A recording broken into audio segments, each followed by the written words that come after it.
I'm not worried about her, Chris responded, averting his eyes. Vera murmured, coyly licking her lips. I bet. The two of them continued to wait in line. When it was finally their turn, just as Chris was about to sit down on the chair, he noticed Olivia walking towards the amusement park's dining area, laughing and talking with another man.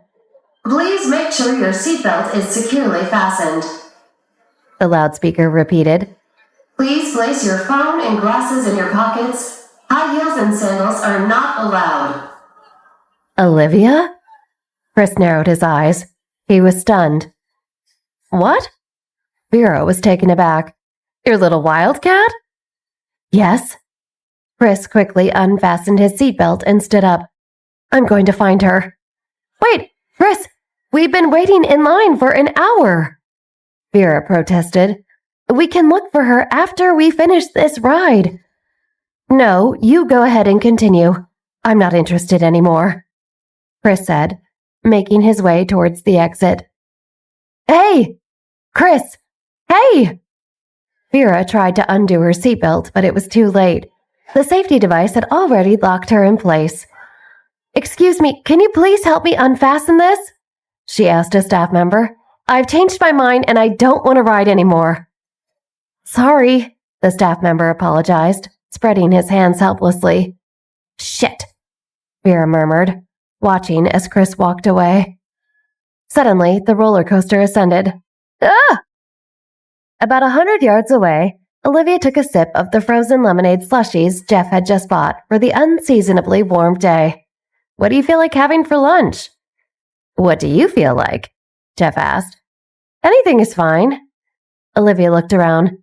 If we're planning to try some thrilling rides in the afternoon, we should avoid fast food and fried food. How old are you? Jeff suddenly interrupted their conversation. Me? I'm 16. Olivia replied, holding her cup and looking curiously at Jeff. Why do you ask? Didn't Jeff know she was 16? There's something very peculiar, Jeff said, his gaze penetrating as he looked at Olivia. Although I've only been studying psychology for 6 months, I've been working in the field of adolescent psychology for 5 years. And? Olivia didn't understand what Jeff was getting at. You may be 16, but all your psychological indicators point to an adult around 25, Jeff stated, his eyes narrowing as if he could see through Olivia. This is unprecedented in my years of psychology research. It has never happened before. Olivia's heart seemed to skip a beat. I died at 25 in my last life, she thought. Nobody's ever come this close to seeing the real me, though. She glanced at Jeff's expression, and he raised the corner of his mouth. Science doesn't lie, he said, as if knowing her secret. The surroundings were still noisy, but Olivia, holding her cup, remained unusually quiet. She knew she couldn't lie. Any expression or action could give her away. After all, Jeff was an expert in the field. Thinking this, she became calmer. Olivia smirked mischievously. What if there are things that science can't explain? That's what interests me, Jeff replied, staring at Olivia.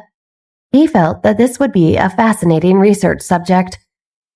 Olivia remained silent, also looking at Jeff. The two stood face to face, neither of them speaking. At that moment, Olivia's phone rang. She glanced at Jeff and then answered the call. Hello? Where are you? Chris's voice came from the other end of the line. At the amusement park, Olivia replied. Who are you with? Chris asked. My tutor, Olivia answered. Your tutor? Chris repeated. Yes? Olivia found Chris's interrogation amusing. What's the matter? Are you checking up on me? Where are you? I'm right behind you, Chris replied. After hanging up the phone, Olivia turned around. She wasn't as surprised as before. It seemed that Chris had a habit of following her and turning up behind her at odd times. However, Chris's appearance at that moment was quite timely. It got her out of answering Jeff Dryer's questions, at least. Chris approached Olivia and glanced at Jeff. Hello, Jeff greeted him, recognizing Chris from his family's business dealings. He extended his hand for a handshake. I'm Jeff Dreyer. I'm Liv's tutor. Hello. Chris shook his hand. I'm Chris. I've heard a lot about you. Jeff smiled. After they let go of each other's hands, Jeff asked, Did you come here alone, Chris? I came with a friend, Chris replied. Oh. Jeff nodded. Liv and I were going to have lunch together. If you and your friend are interested, why not join us? Okay. Chris agreed, nodding. She'll be here later. Olivia looked at Jeff, and then at Chris as Jeff led the way to the nearest food court. She couldn't help but feel a hint of tension between them. Maybe it was just her imagination. They found a decent family restaurant and sat down. Just as they were about to order their food, Vera hurriedly arrived. She had received a message from Chris and rushed over. Vera, dressed in yet another fiery red dress, exuded a captivating allure. Despite her slightly disheveled hair and a trace of anger on her brow after Chris left her on the ride, her beauty couldn't be suppressed. She sat down next to Olivia and smiled at her. Their meal was awkward and surprisingly quiet, since this was an odd group. Vera made an excuse to leave first, and Jeff also took his leave, citing some research papers he had to begin outlining back at his office. Both he and Vera could sense an unspoken attraction between Chris and Olivia, so they wanted to let the two youngsters have the rest of the day to themselves without further interruption. Only Chris and Olivia were left, gazing at each other. After a while, Olivia broke the silence and asked, What do you want to do? Chris didn't have a specific plan in mind, but upon hearing Olivia's question, he thought for a moment and replied, What do you want to do? Olivia glanced at the map that Jeff had left behind and suggested, How about riding the carousel? Having just finished eating, she felt that it wouldn't be suitable to indulge in overly thrilling rides with big dips or multiple loops. Okay, Chris nodded in agreement. As they walked towards the carousel, there weren't many people waiting in line. Most of them were children. Within 15 minutes, they were riding side by side on the carousel. Olivia looked at Chris's horse. Why is yours a horse? Mine is a deer. Chris raised the corner of his mouth. Maybe it's because the two of you resemble each other. You really need to get your eyes checked. Olivia glanced at Chris with a teasing smile. As the music played, the carousel started to spin. The children gleefully enjoyed the ride. Chris, however, didn't feel the same excitement. He just turned to look at Olivia, who seemed to be enjoying herself. It appeared that many girls liked riding the carousel. Vera had mentioned wanting to ride it too. After 3 rounds, the ride came to an end. Chris seized the opportunity to ask his own question. Do you really like carousels? Not particularly. Olivia stretched her back. She had finished digesting her food and was ready to move on to something else. But many girls do. Why? Chris couldn't understand the joy derived from such a simple ride. Well, I've heard a saying before. In your eyes, the carousel goes around in the same place, but in my eyes, the whole world revolves around me. Olivia speculated. I'm not sure if that's the reason. Upon hearing this, Chris smiled. What do you want to do next? He asked, curious to see what his funny little wildcat would choose, the roller coaster or the Ferris wheel. Let's go on the roller coaster. Olivia's eyes lit up. The one in this amusement park is a vertical drop. It's doubly thrilling. Chris was momentarily taken aback. This choice seemed different from what he had anticipated. The two of them joined the line for the roller coaster. Not far away, 2 people, a man and a woman, in disguises were carefully following them, secretly taking photos along the way. Pointing the camera at Olivia, the woman snapped 2 consecutive photos. Satisfied, she nodded. They're moving. Let's catch up quickly. Miss, this isn't a good idea. The man trailing behind the photographer, wearing a mask and a hat, voiced his concerns. He felt a bit uneasy. If you know who finds out, he'll surely be angry. Look at how timid you are. The photographer, Devon, rolled her eyes. I'm just doing what needs to be done. Don't say anything, Albert. Just be careful not to get caught. Albert remained silent. He never expected that when he reported his initial findings about Olivia and Chris to Devon, that she would sneakily follow him all the way here. At this moment, Albert was unsure if his actions were right or wrong. "Ah, this is a great photo," Devin said, taking another picture of Olivia. Unlike Albert, Devin seemed to be enjoying herself. I knew my brother Jeremy wouldn't have bad taste. Just as it was time for another round of covert photography, Devin gestured to Albert to get closer. "So this is the famous Olivia," she whispered. "Hmm?" Olivia tilted her head, thinking she heard something thinking her name. She looked around confused but didn't see anyone because Devin and Albert had ducked behind a pillar. "What's wrong?" Chris asked. "Nothing." Olivia shook her head. "Probably just the amusement park staff or someone calling for one of their kids or something. Thought I heard my name." "Ooh, we're up," Chris said, looking ahead and saying they were next in line for the roller coaster they'd been waiting to go on. "Okay," Olivia nodded. It had been a while since she had enjoyed herself carefreely like this. Observing the smile on Olivia's face, Chris felt, for the first time, that the amusement park wasn't as dull as he'd initially thought. They continued enjoying the attractions until the sun went down, relishing in the diverse array of experiences it had to offer. First, they embarked on a thrilling roller coaster ride called Twisted Fury, their screams of excitement merging with the wind as they soared through loops and hairpin turns, feeling an exhilarating rush of adrenaline. Next, they explored the whimsical world of Fantasia Gardens, an enchanting garden filled with vibrant flowers, sparkling fountains, and intricate topiaries that resembled beloved characters from classic fairy tales. They marveled at the breathtaking display of nature's beauty and took whimsical pictures amidst the enchanting backdrop.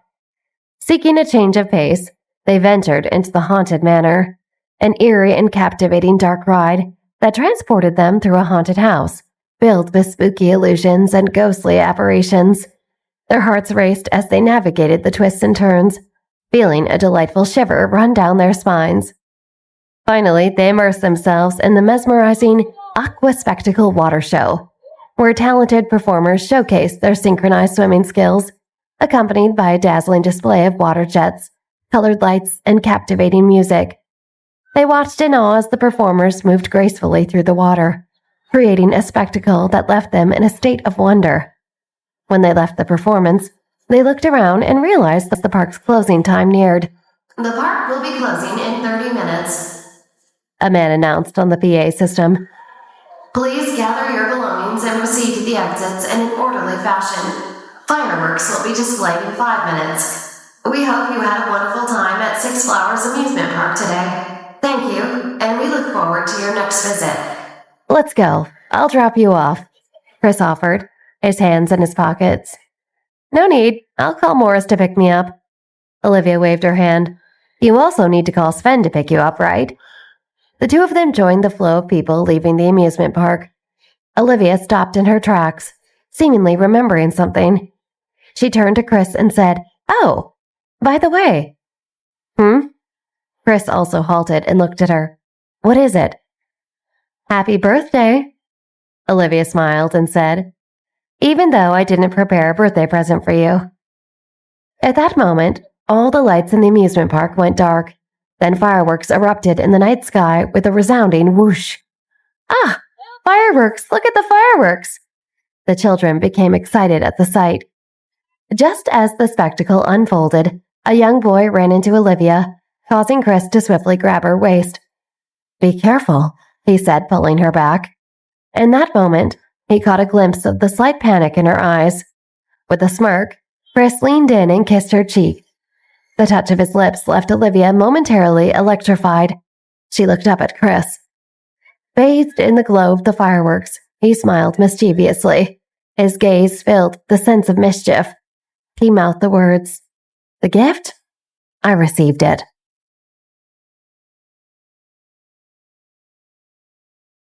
Olivia sat up in bed, tossing and turning, unable to sleep. She scratched her head, feeling frustrated with the lingering question that kept her awake.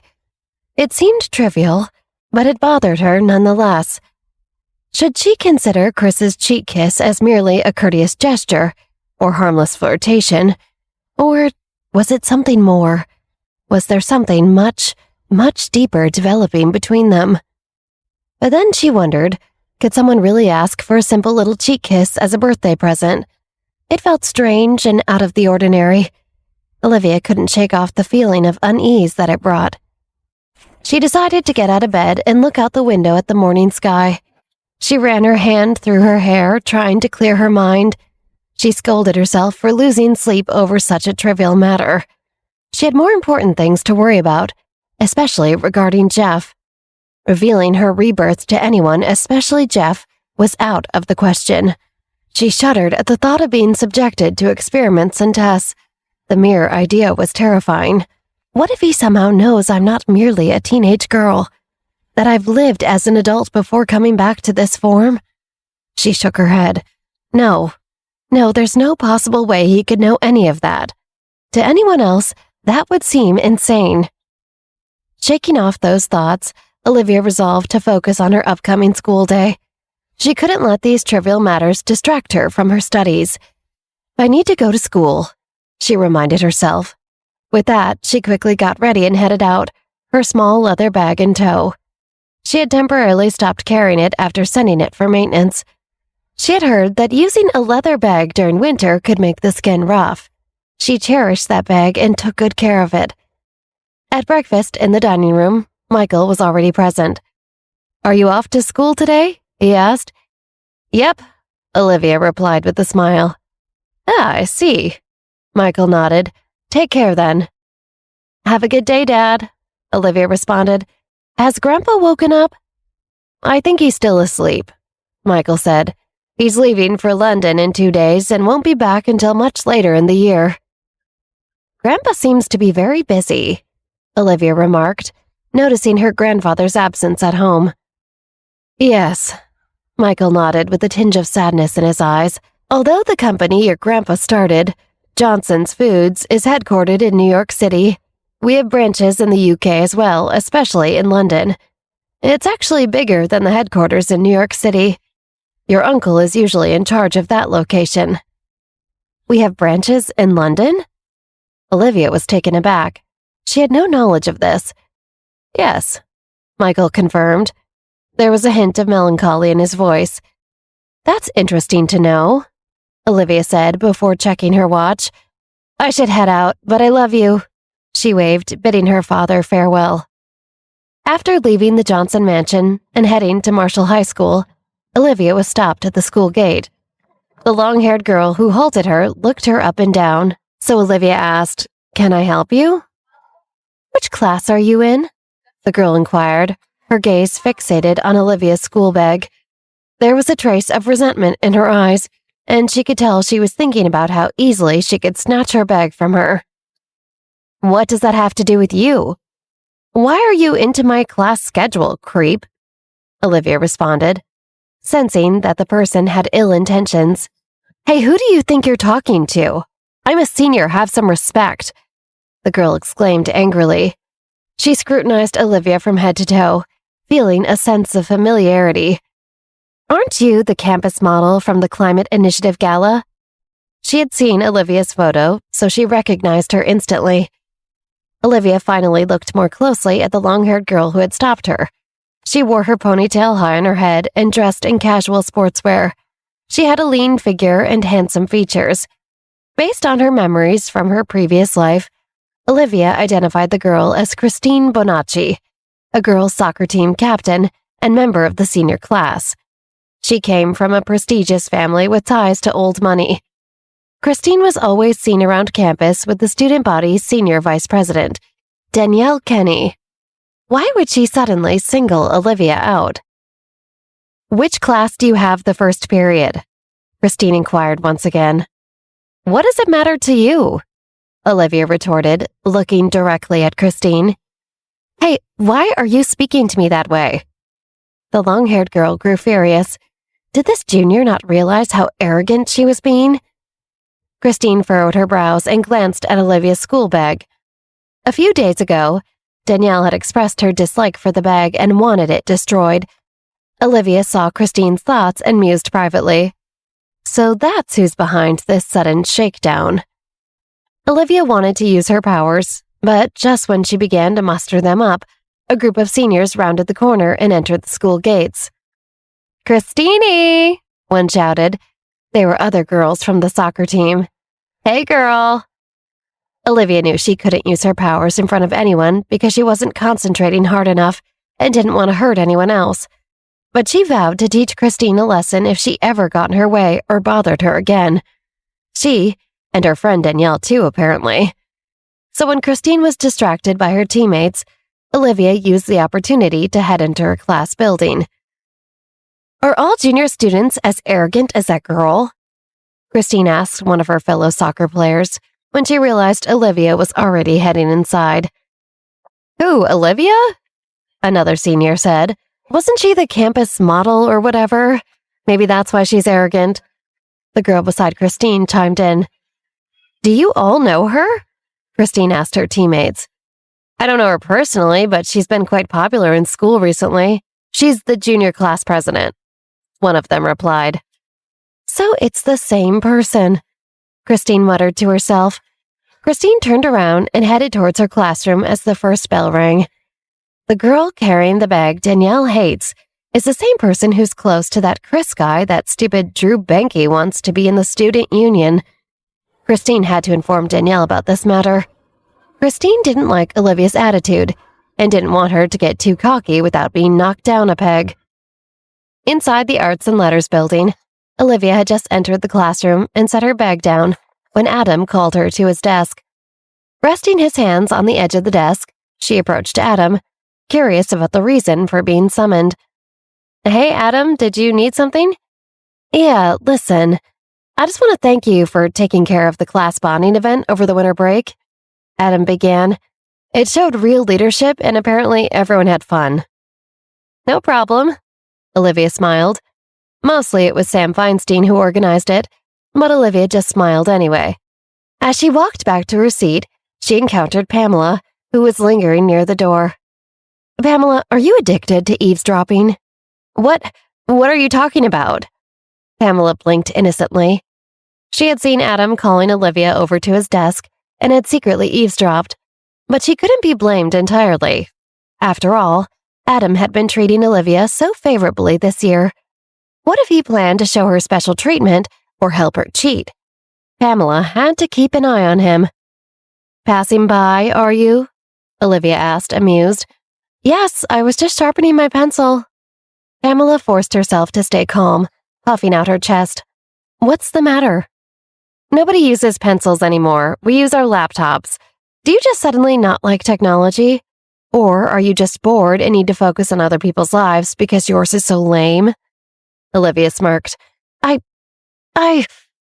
Pamela rolled her eyes and retorted. "Can't I wait over here to talk to Adam? If you can go to him, why can't I?" Olivia sneered, pushing past Pamela, before she turned and said to Adam, "Adam, Pamela happened to be passing by and came to find you." Adam glanced at Pamela and realized what was happening. Suppressing his displeasure, he asked, "Pamela, what can I do for you?" Pamela bit her lower lip. What reason could she give for approaching Adam? Damn it, now she was on the spot and it was all because of Olivia. "Come over and talk to me." Adam motioned for her to come closer to his desk. He believed in treating all students fairly, regardless of their academic standing. However, he couldn't deny that character played a role, and since Pamela was clearly sometimes difficult, he was weary of her. But he knows that these children would face difficult studies and the college entrance exams, a critical turning point in their lives. Adam worried that if he said the wrong thing, it could affect Pamela's attitude and dedication to her studies. So far, Pamela had been diligent in her academic pursuits. "All right," Pamela replied, suppressing her frustration. How could she have nothing to ask? It was all because of that annoying Olivia. Meanwhile, in the senior student classrooms, Christine found her friend Danielle. From the moment they met, Christine was instantly drawn to Danielle's infectious enthusiasm for learning, her unwavering determination, and her ability to effortlessly navigate through any challenge.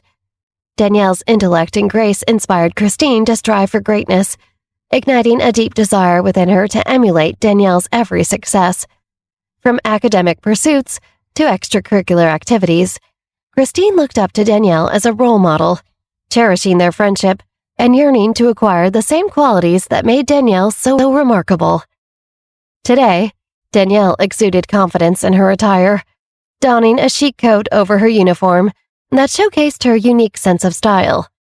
Delicate silver bangles adorned her waist, their gentle jingles harmonizing with every movement, while a pendant necklace, intricately crafted with a mesmerizing sapphire, gracefully adorned her neck.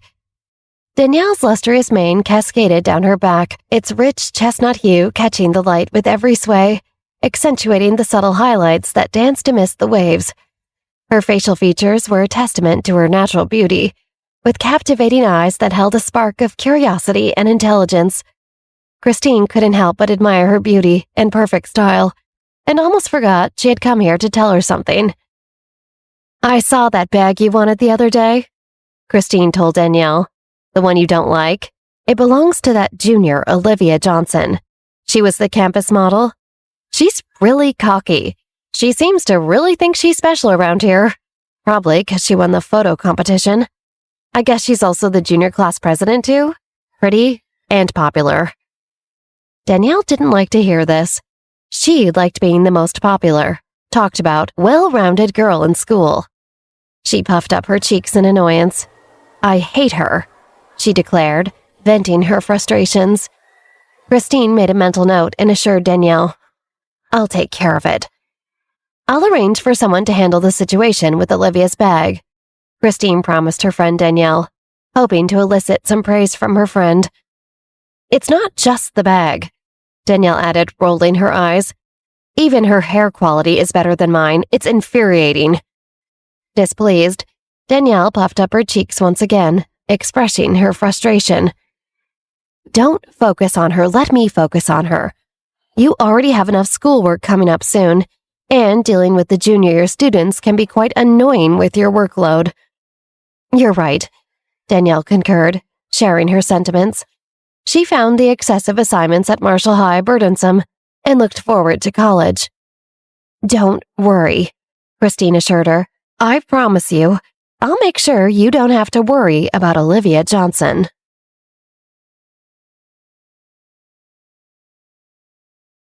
As Olivia returned home from school, she couldn't help but feel anxious about the impending interaction with Jeff Dreyer. She felt like he had seen right into her, and it unsettled her.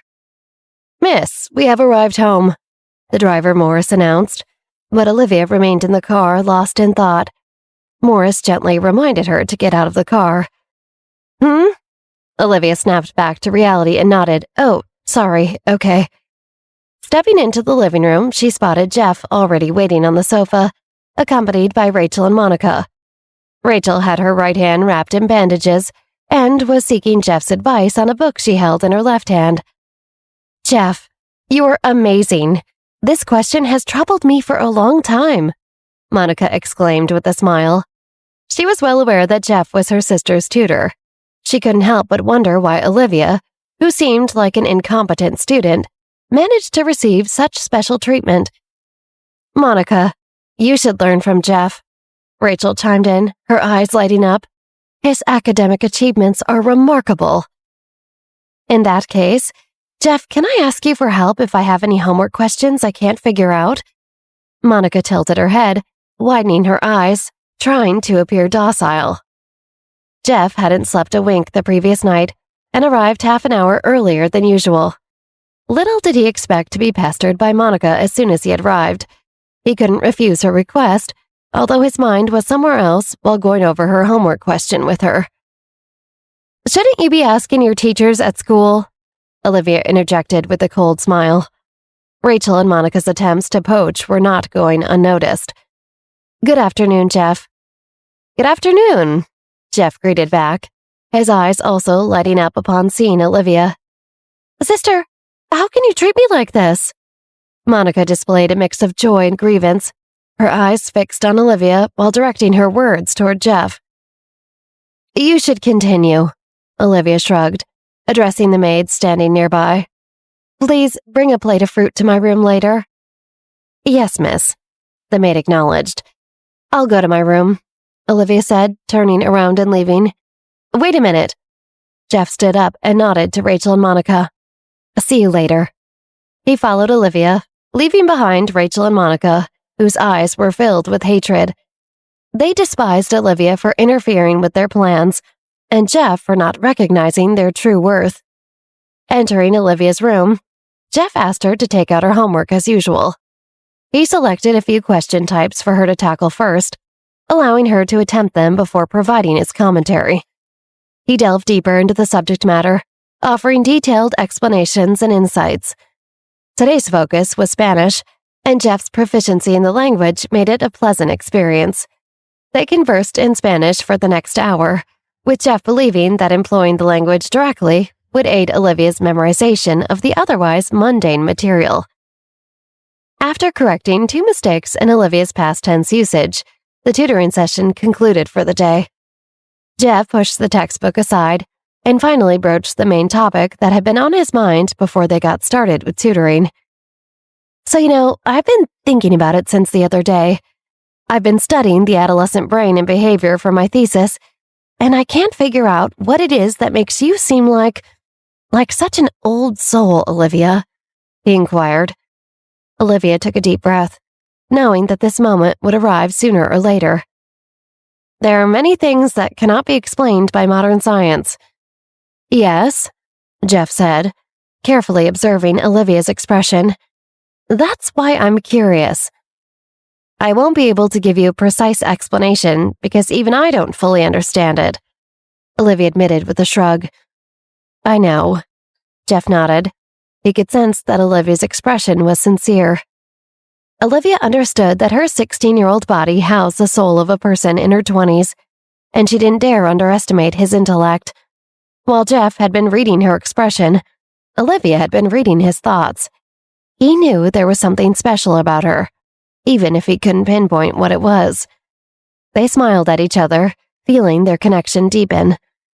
Once Jeff left, Olivia made her way to the dining table, where the servants were preparing a meal.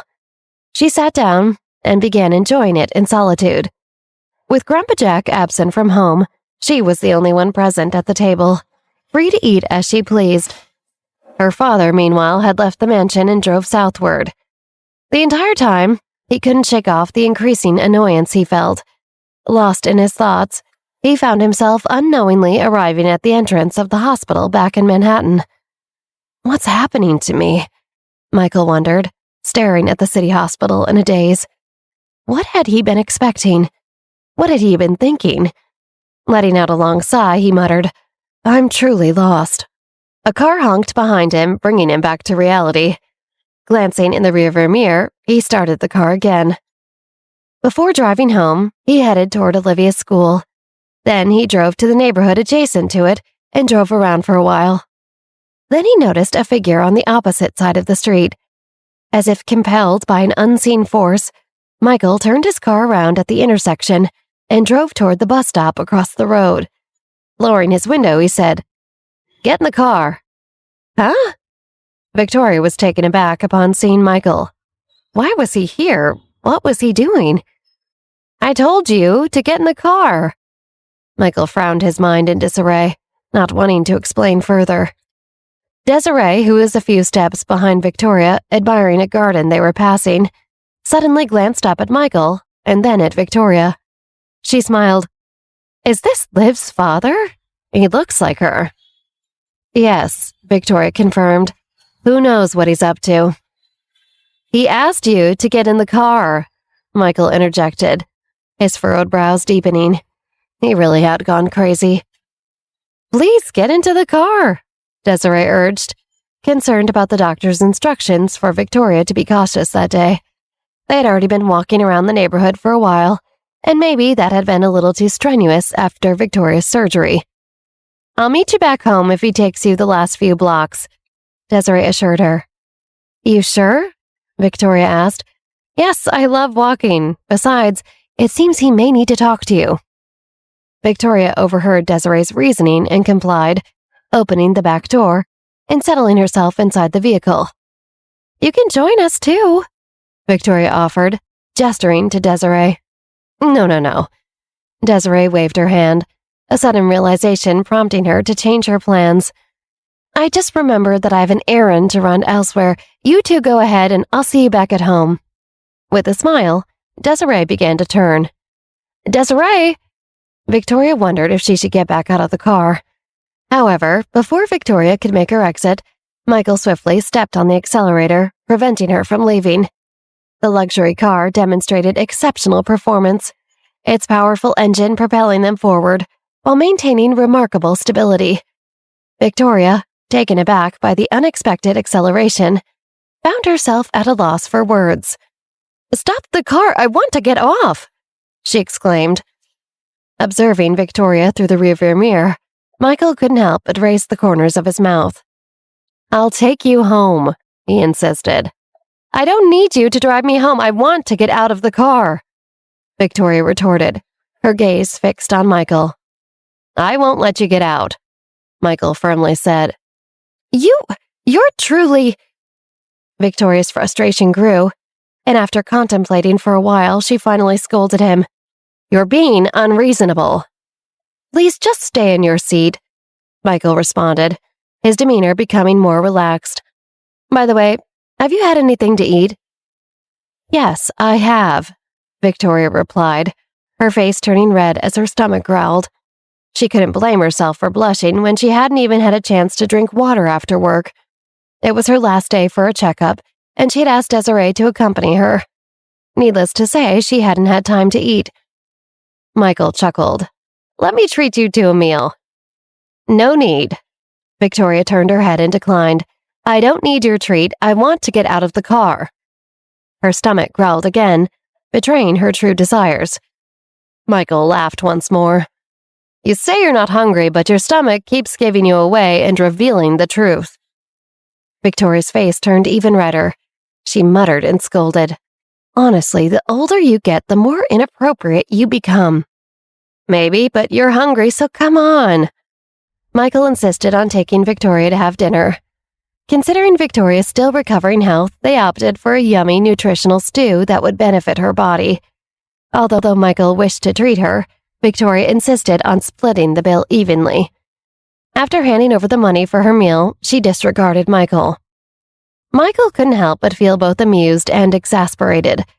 As he dropped Victoria off at the entrance of her community, she didn't twist her body this time, and instead thanked him before turning around and leaving. Michael gazed at her retreating figure for a long time, sighing before finally driving home. On the journey, Michael found himself questioning his own actions. Was he beyond redemption? The way he kept coming to see Victoria?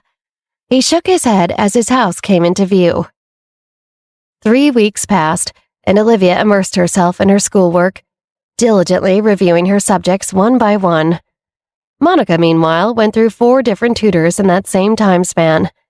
It wasn't that she disliked the tutors' poor instructional skills, rather, they just weren't Jeff. And Rachel indulged her every whim by firing each one she rejected. Olivia observed the situation with a sneer in her eyes, seeing through the intentions of her stepmother and half-sister.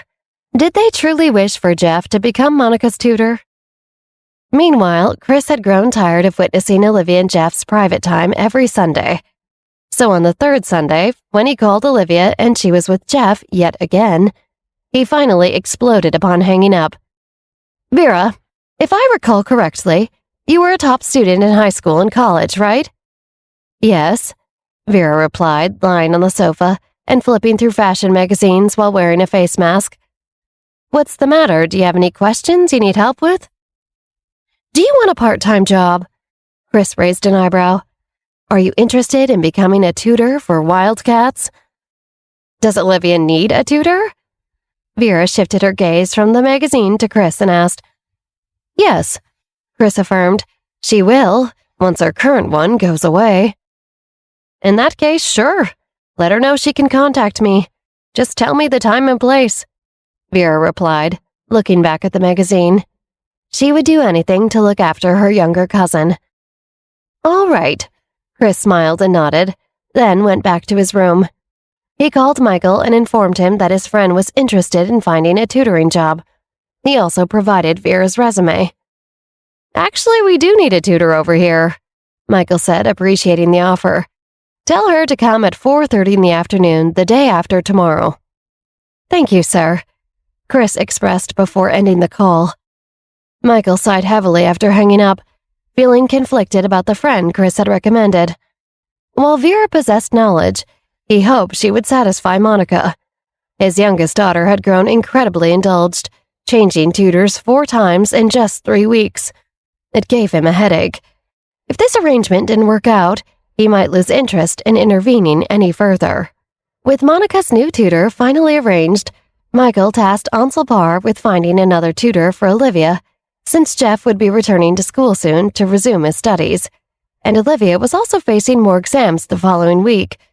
Michael witnessed her efforts and wished to assist her as much as possible. Knowing that he was searching for a tutor for Olivia, Ansel Parr took great care in his selection process. He spared no expense and invited the most renowned tutors in New York City. On the following Sunday afternoon, Olivia went to the airport to see Jeff off. It's quite amusing, isn't it? My dad and mom couldn't make it, yet you came, Jeff remarked with a smile. They can't afford to neglect their duties. Olivia responded with a smile. What's the matter? Am I not qualified to bid you farewell? Of course you are, Jeff playfully reminded her. You've been working so hard during this period, so I'm sure you'll achieve excellent results in your classes this semester. I sure hope to excel. After all, I am Jeff Dryer's student, Olivia exclaimed with a smile. Oh, come on, Jeff teased. You have a way with words. Are you trying to make me blush? Huh. Olivia joined in on the laughter. Their playful banter dispelled the somber cloud of departure. During their time together, they developed a deep friendship rooted in mutual admiration. Thank you, Jeff, for this month. Jeff smiled and nodded, expressing his gratitude. Thank you for your cooperation during this time. I'll send you a gift once I'm back at school. Wow, a gift too, Olivia exclaimed, her smile growing wider. I'll thank you in advance. You're welcome. Jeff reached out and patted Olivia's shoulder. Anyway, guess I should be on my way. Jeff waved his hand and headed towards the TSA security line. Despite knowing they were about to part ways, Olivia couldn't help but feel a tinge of disappointment. She could only hope for their next encounter.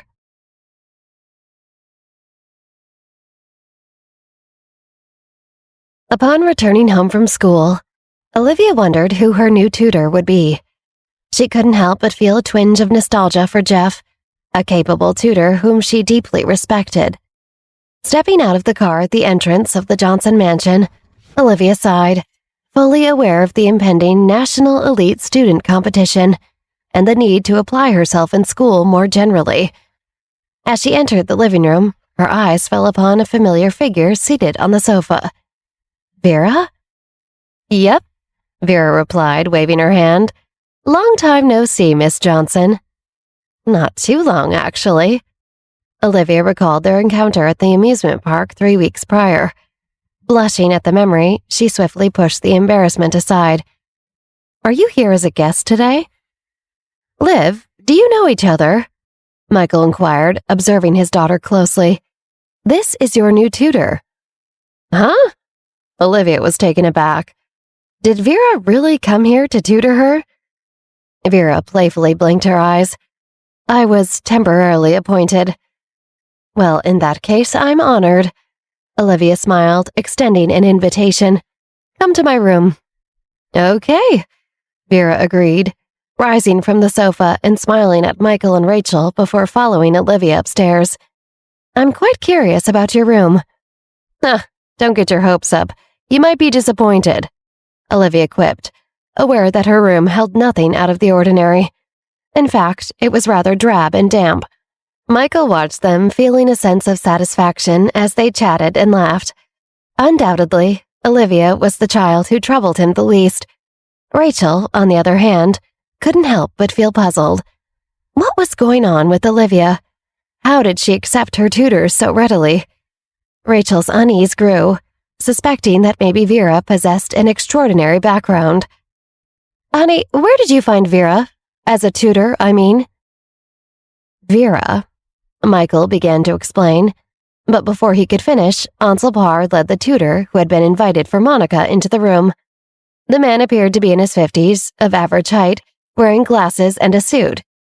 Though not young, his eyes shone with brightness, and a clear sign of his expertise as an educator. "Sir, I've invited Mr. John Kong," Ansel Parr introduced. "Oh, hello, Mr. Kong," Michael greeted, rising from his seat. He had learned from Ansel Parr that John Kong was a former retired teacher, and now the most esteemed tutor in New York City, notoriously difficult to secure. The hefty sum spent to hire him should surely satisfy Monica. "Ansel Parr, please bring Mr. Kong to Miss Monica's room. She's already working on her homework." "Miss Monica?" Ansel Parr hesitated briefly, quickly regaining his composure. He knew how difficult Monica was, and how many tutors she had already gone through. He nodded and said, "This way, Mr. Kong." "Very well," Mr. Kong acknowledged, following Ansel upstairs. "Wait." Rachel was bewildered. What was happening? She glanced at Michael, seeking clarification. "Honey, where is Jeff Dreyer? Wasn't he supposed to be Liv's tutor?" "Jeff," Michael responded, "went back to school overseas." "What?" Rachel stood up, alarmed. "He left?" "Yes," Michael confirmed. "He departed yesterday. Liv even went to the airport to bid him farewell." "This—" Rachel was taken aback, turning her gaze towards Monica's room. Without delay, a shriek echoed from within, causing her heart to skip a beat. Subsequently, Monica rushed downstairs, questioning, "Where's Jeff?" She had been eagerly anticipating Jeff's arrival, only to be met with an elderly man.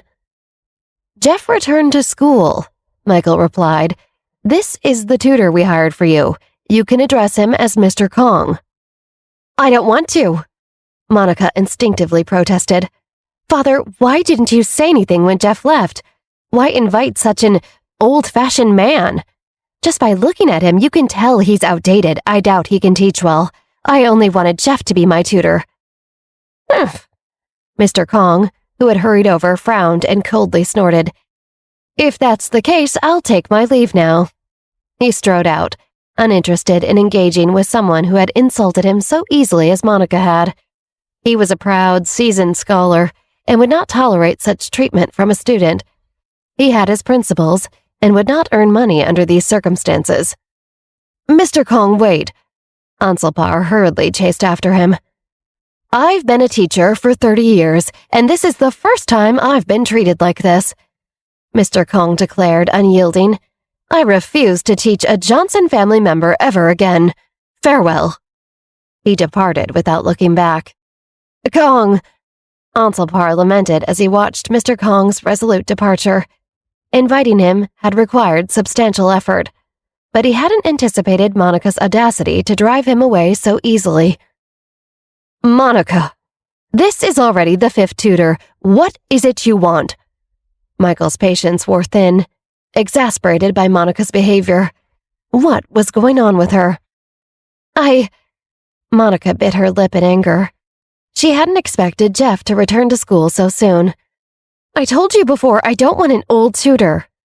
"Michael?" Rachel intervened, attempting to mend the situation. "Why don't we find a younger tutor for Monica? This time, Monica will definitely be more obedient. Vera seemed like a good tutor as well." The more she pondered it, the more Rachel believed that Vera was no ordinary person. If Monica were to be under her tutelage, it might benefit her future greatly. "Vera is already tutoring Liv." Michael shot Rachel a disapproving look, perplexed by her sudden suggestion. Rachel stumbled, unable to find a suitable response. This approach wouldn't work.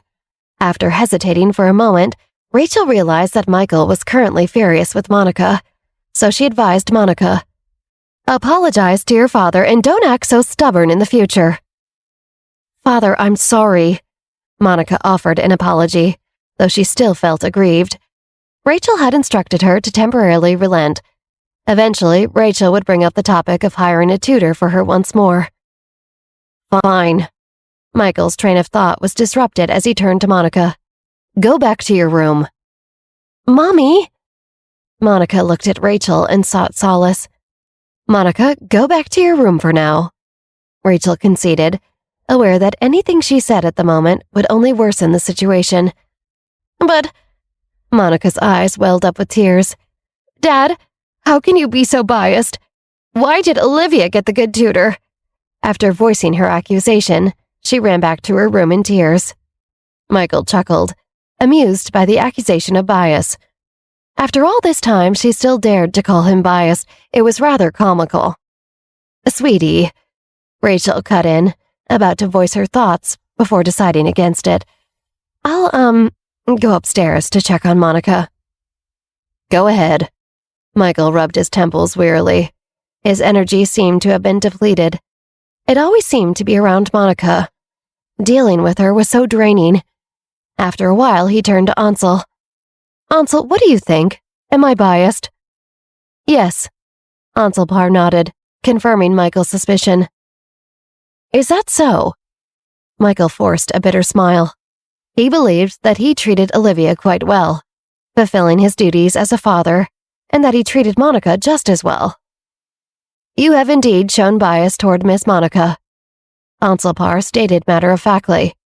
She has driven away 5 tutors. Ansel Parr continued, adjusting his glasses. And yet, you keep inviting more to help her. Instead of punishing her, it's like you reward her. But if she drove away another tutor, would you invite more still? Michael muttered, not knowing the answer. That's why I said Miss Monica isn't very obedient. She knows you will just let her get away with it. But you must treat her as you would treat any other mature person, and show her consequences. Ansel Parr, though having gone too far in telling his boss exactly what he thought of his spoiled daughter, couldn't bear to watch any longer. Ansel had invited Mr. Kong himself, and it was simply too much observing Monica storm off, wronged and unjustly victimized. Ansel Parr's usually gentle temperament ignited a spark of anger seeing her insult the man Ansel had taken so much effort to find and bring here. I need some quiet time. Michael's thoughts were in disarray. Of course, Ansel agreed. Sir, I'll take my leave now. See you tomorrow. Turning away, Ansel departed the Johnson mansion. Left alone in the living room, Michael sank into deep contemplation. 2 hours passed before he snapped out of his daze. Rachel brought Monica downstairs, the girl's tear-streaked face evidence of their discussion. Monica approached Michael slowly. Dad, please don't be angry with me. Although she still felt wronged, Rachel had assured her that in due time, Rachel would hire a suitable tutor for her.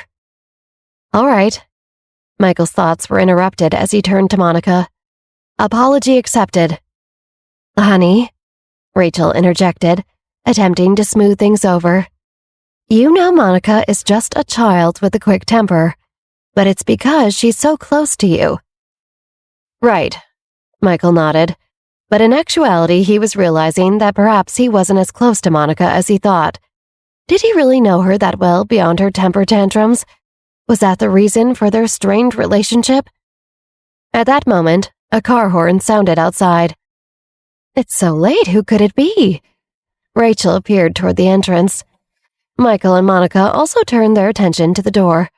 A butler opened it, and soon Chris Jones entered, greeting them as he saw their curious gazes.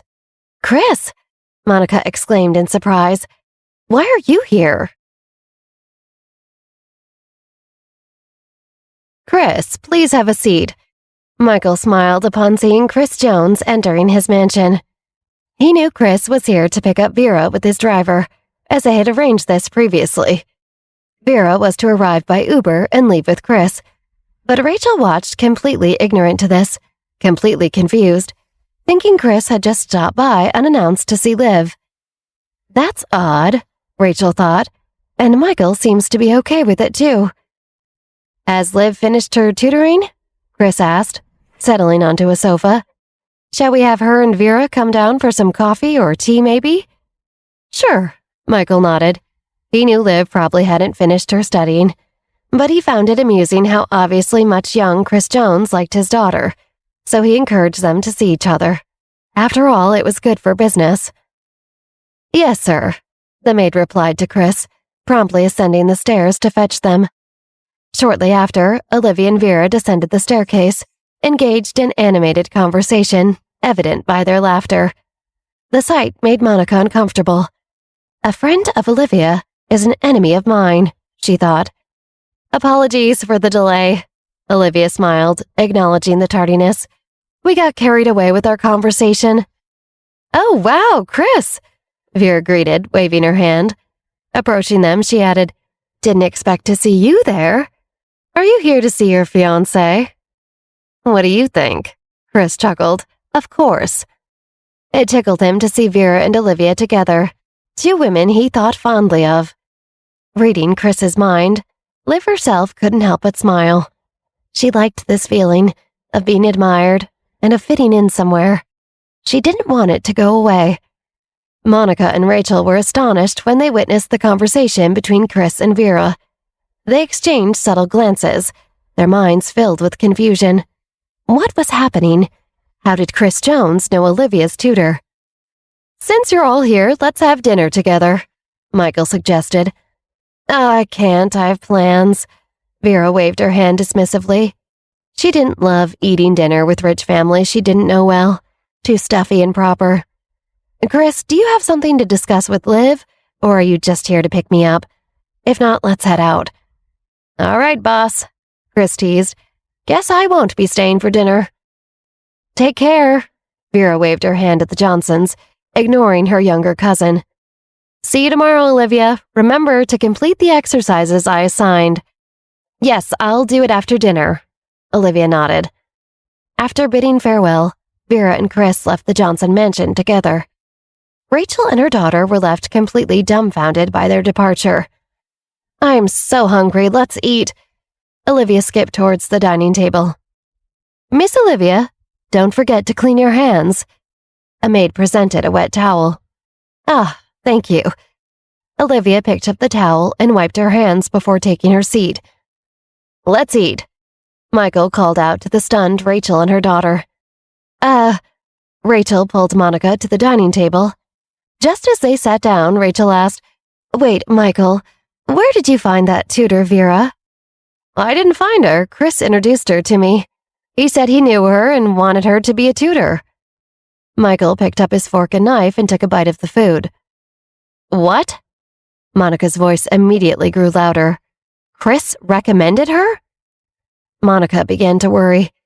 What if Monica made a bad impression on Vera earlier, thinking her just some dumb, poor tutor, and that Vera woman said negative things about her to the Jones family? Yes, he did. Michael nodded to his daughter. Monica stared at Olivia with jealousy. What ability did she have to make Chris personally introduce her to tutors and help her out whenever she needed? The more Monica thought about it, the angrier she became.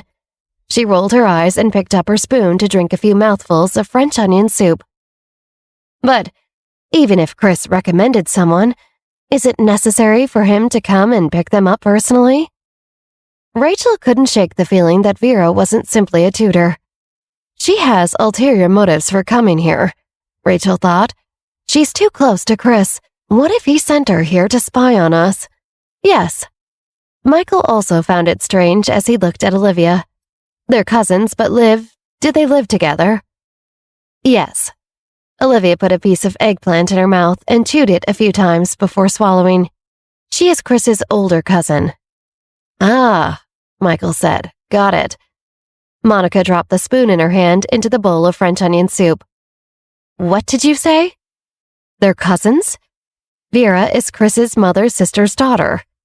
Quietly, disdainfully, she added, Or can you not comprehend that? Olivia looked at Monica's expression and found it amusing.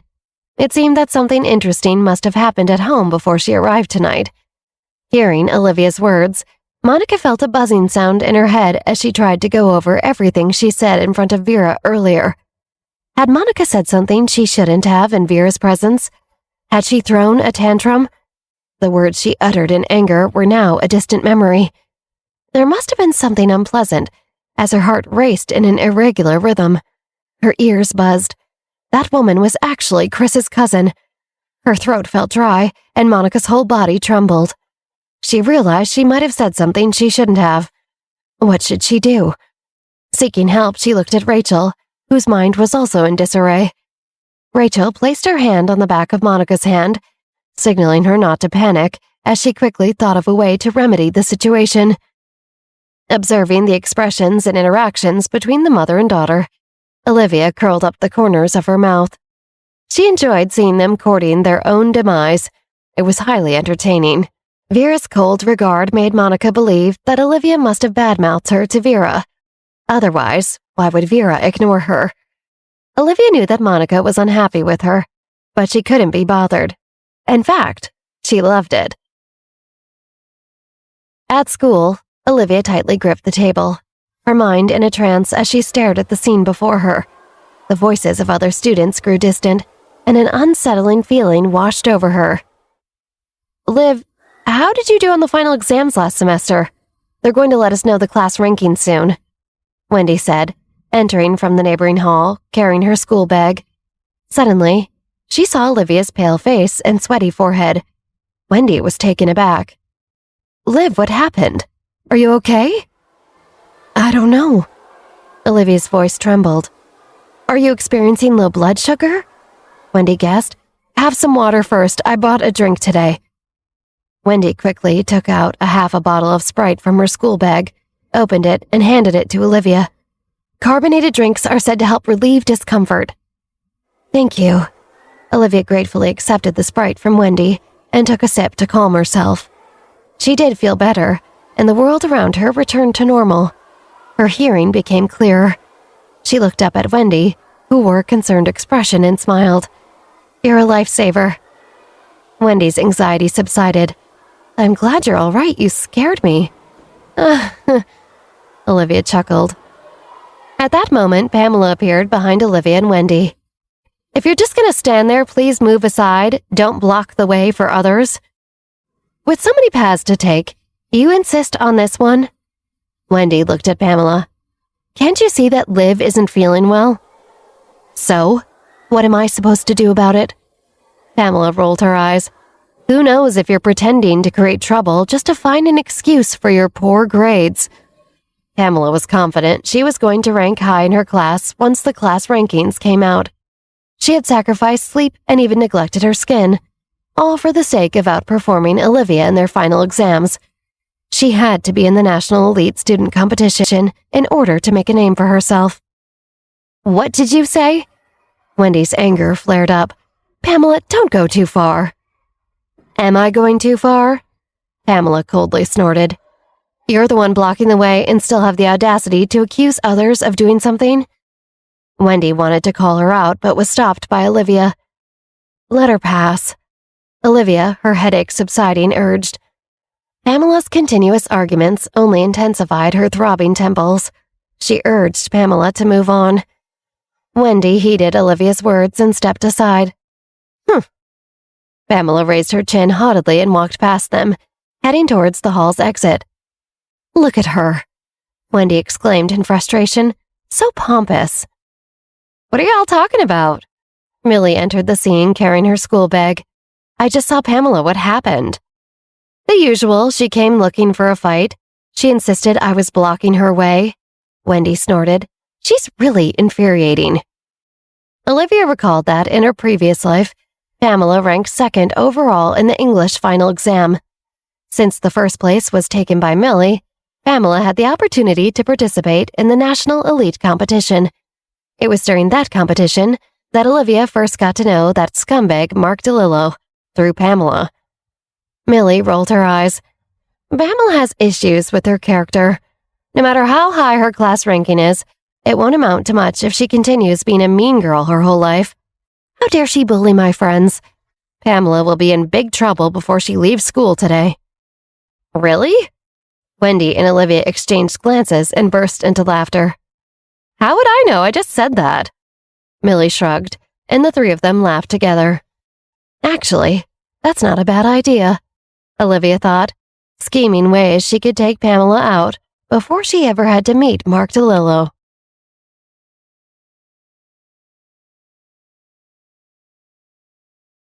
Olivia couldn't find Pamela anywhere immediately after school got out. That's odd, she thought. Usually she's by her locker, or trying to annoy people in the courtyard. What Olivia didn't realize, however, was that Pamela was busy nosing around the senior lockers, searching for Chris. Ever since Francis's family's 100th anniversary celebration, Pamela had believed that Chris had an interest in her. He looked at me, she thought, and he seemed like he was sort of smiling with his eyes, but he was too nervous to make a move in front of Olivia, probably since she was so aggressive. As a result of her theory, over the last few weeks, Pamela often engineered coincidental run-ins during her free time where she could bump into Chris or walk by home and feel his gaze on her, and that subtle smile. But after waiting for so long without Chris approaching her, Pamela couldn't wait for him to make his move any longer.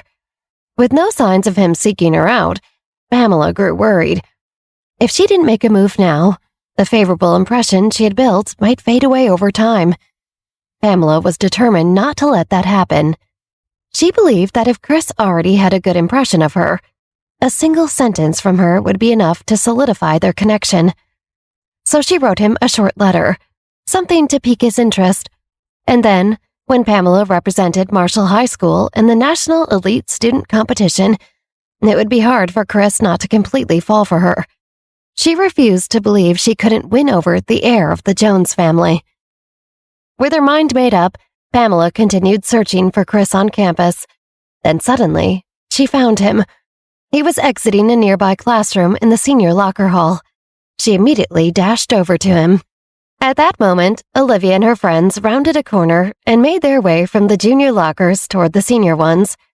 After drinking Wendy's Sprite, Olivia was beginning to feel much better. As they walked out of the corridor and passed through the hall on the first floor, Wendy suddenly pointed towards the double doors. "Hey, isn't that Chris over there?" Millie looked at a person approaching Chris and said, "Isn't that Pamela?" "Yes, why is she in such a rush?" Wendy turned her attention to Pamela. Seeing Chris not far ahead, Pamela took out her handwritten love letter and walked over. The letter was simple, just a small poem she had copied with beautiful calligraphy. Pamela was confident that this unique gift would make Chris see her in a new light. He would think she was unique and deep and artistic. Pamela's heart raced and her breathing grew shallow. She didn't dare to raise her head and meet his gaze. She just showed him the folded piece of paper in her palm, waiting for him to accept it. Every second felt like an eternity. Pamela's limbs trembled, and doubt started creeping in. Had she approached him too urgently, or written something too sincere? Was she too nervous? She didn't want to leave a bad impression on Chris. "I've liked you for a long time." Pamela summoned all her courage and declared, "You don't need to give me an answer now.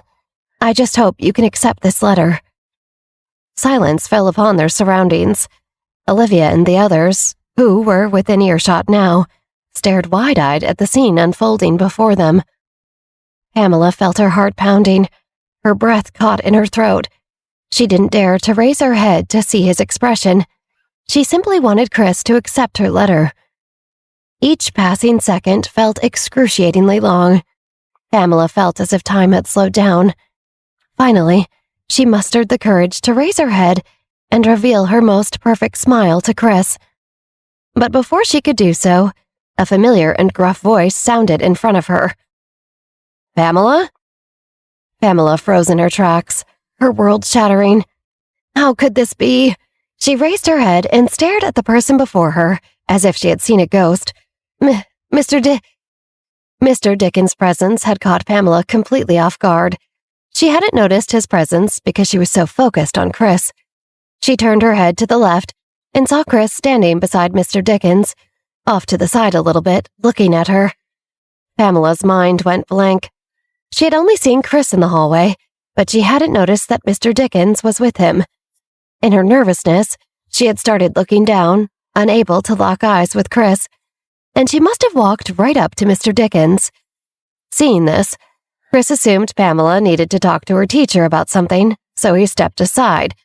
And because her heart was pounding so loudly in her ears, She hadn't even noticed Chris was now standing way off to the side, while she accidentally confessed her love for Mr. Dickens.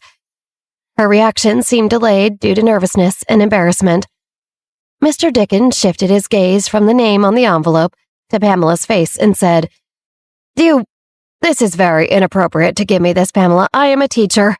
Come with me to the office. Pamela's body felt numb. How could this be happening? She turned her head and realized Olivia Johnson was now standing mere feet from her. Olivia was moving towards Chris. Olivia smiled and reached over to hold Chris's hand. Pamela glared fiercely at Olivia. Confronted by Olivia's mocking smile, Pamela lost control and swung her fist toward her. Chris quickly stepped forward, pulling Olivia into his embrace and stepping back. Pamela missed her target and stumbled forward. Mr. Dickens reached out, grabbing the back of her collar. You dare to attack someone? You've really gone too far. Come with me. Witnessing Pamela being forcibly taken away, Olivia burst into laughter. You're laughing? That lunatic almost hit you, Wendy exclaimed, still shaken. Luckily, I protected you, Chris smirked. What's wrong with Pamela suddenly losing control? Millie was puzzled. I'm pretty sure she just tried to give Chris a love letter and then gave it to Mr. Dickens instead. In front of so many people, too. It's no wonder she lost control. Olivia chuckled. Ah! Millie laughed along. Pamela is truly unlucky. Come on, let's go. Wendy waved her hand, still smiling. I'm hungry. You want to join us, Chris? Sure, Chris nodded. If Olivia was going, he would naturally join them. Olivia shot Chris a look. Chris, are you done hugging me? Can you let go now? Chris chuckled softly, releasing his embrace. Let's go. Olivia rolled her eyes at Chris and hurriedly grabbed Millie and Wendy. They had just reached the center of the field when they heard an announcement over the loudspeaker. Would Mr. Adam Reed please proceed to the office of the 5th floor director? Mr. Reed, please proceed to the office of the 5th floor director as soon as possible. Wonder what that's about, Wendy wondered aloud. I'm sure if it's important, we'll hear about it through the school gossip, Olivia said. In Mr. Dickens' office, an awkward and tense atmosphere hung in the air. Adam rushed over upon hearing the announcement. As he entered the room, he saw Pamela, head down with her back facing him. Adam asked, Mr. Dickens, what's the matter? Adam. Mr. Dickens looked at Adam and pointed at an envelope on the table. Come in and see what one of your homeroom students has done. Adam walked over to the desk and picked up Pamela's letter. It was in a light blue envelope. Seeing that it was a love letter, Adam glanced at Pamela, who appeared pale. Mr. Dickens, this... Learning at this age should prioritize academics, not romance. Mr. Dickens scolded, frowning. She's also at that age. Adam sighed, trying to come to Pamela's defense, because he knew how strict Dickens was. I'll have a talk with her.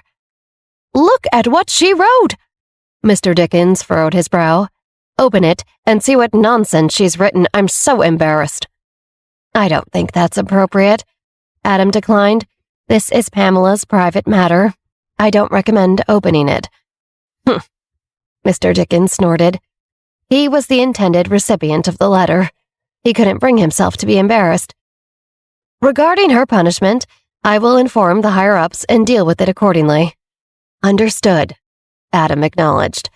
I know what to do, Mr. Dickens replied. You may take her with you. Yes, Adam said. He gestured for Pamela to follow him, and they left Mr. Dickens' office. Once they were outside, Adam looked at Pamela, who had her head lowered. Pam, what's going on? This kind of behavior isn't suitable. Adam, I made a mistake, Pamela stammered, her eyes filled with tears. I didn't know it would be like this. Adam sighed. I understand that you're growing up and experiencing new emotions. But as your teacher, I hope you focus on your studies first. Love can come later. Besides, it's not suitable to express it in such a public manner, and for a teacher. I didn't mean to give that to him. It was for another kid, and I got so flustered. I'm sorry. Pamela apologized, wiping away her tears. I won't do something like this again. Remember your promise, Adam advised, patting Pamela's shoulder. I believe in your potential. Don't let this incident affect your studies. Focus on your future and make progress step by step. Yes, sir. Pamela nodded, her voice filled with determination. All right, let's go back to the classroom, Adam said, leading the way. Pamela followed behind Adam, her heart heavy with embarrassment and regret. She had never expected her bold actions to end up in such humiliation. From that moment on, she vowed to bury her feelings deep within and focus solely on her studies. The incident quickly spread throughout the school, becoming a topic of discussion among the students. Many couldn't help but laugh at Pamela's misfortune, while others felt sympathetic towards her. It served as a reminder to all students that love affairs were better kept private and not broadcasted in such a manner. Once Adam and Pamela left his office, Mr. Dickens let out a sigh and turned his attention to the mirror tucked in the corner of the wall to neaten his collar. After their departure from the office, Adam handed over the love letter to Pamela, uttering, I'll return this to you. Grimacing at the humiliating love letter, Pamela reluctantly accepted it. Holding the thin envelope in her hand, its weight felt burdening, like it was a boulder. Youth is still yours to embrace, so don't worry about such matters as unrequited love.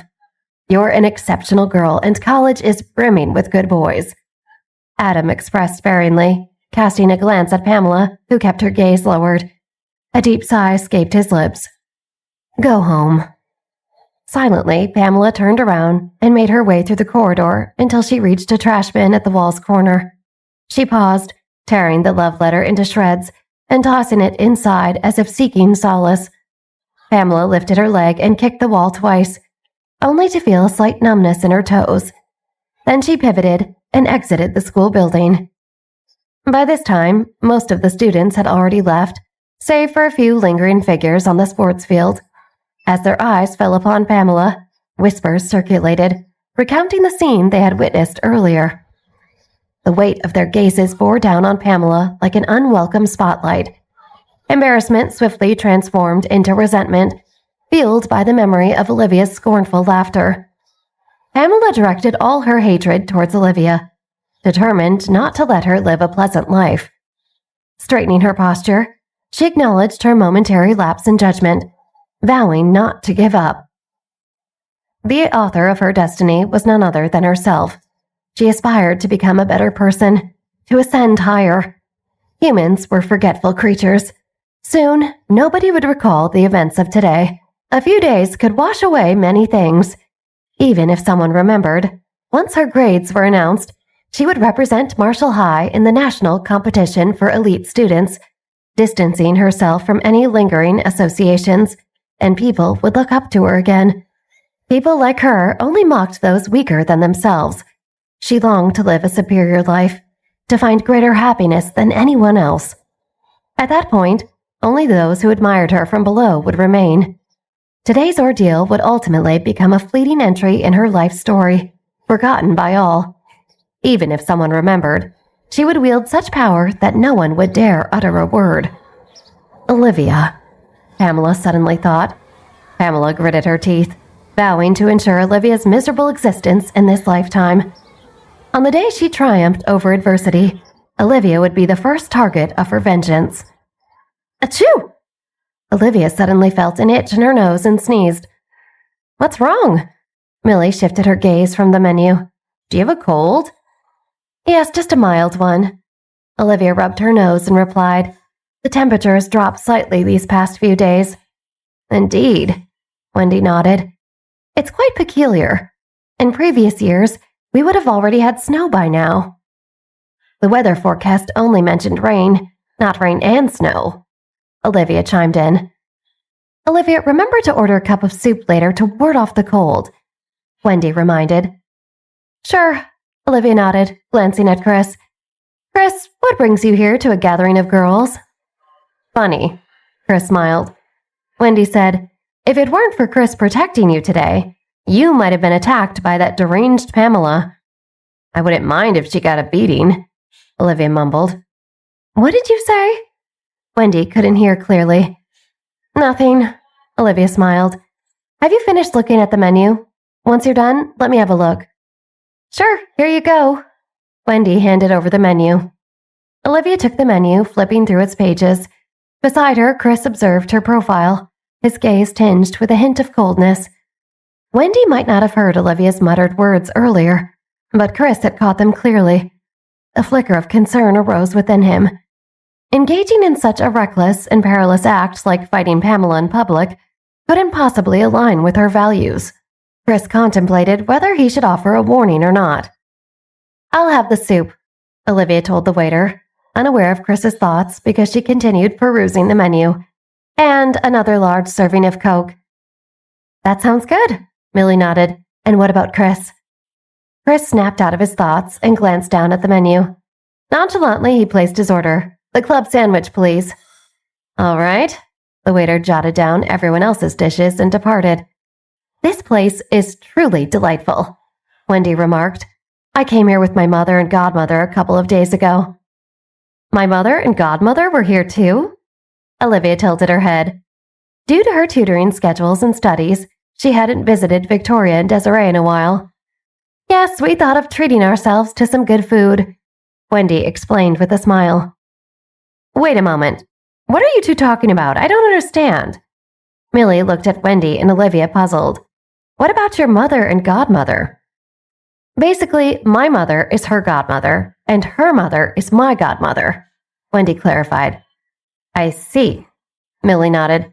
"High society is truly a tangled web." "Huh!" The group burst into laughter.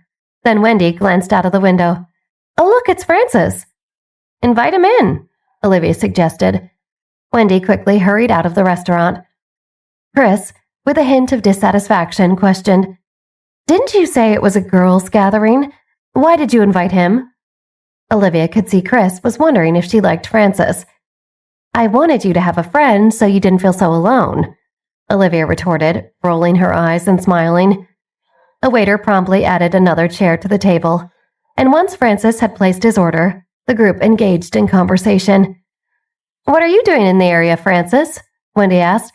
"Just going for a walk?" "Nah, there's a game shop nearby where you can play VR games, and I was planning to stop in and play a video game or buy one," Francis explained with a smile. "I've been studying so diligently lately so I could do well and bring my grades up for college, and there are a few good games I haven't indulged in for a month." "You really love video games, don't you?"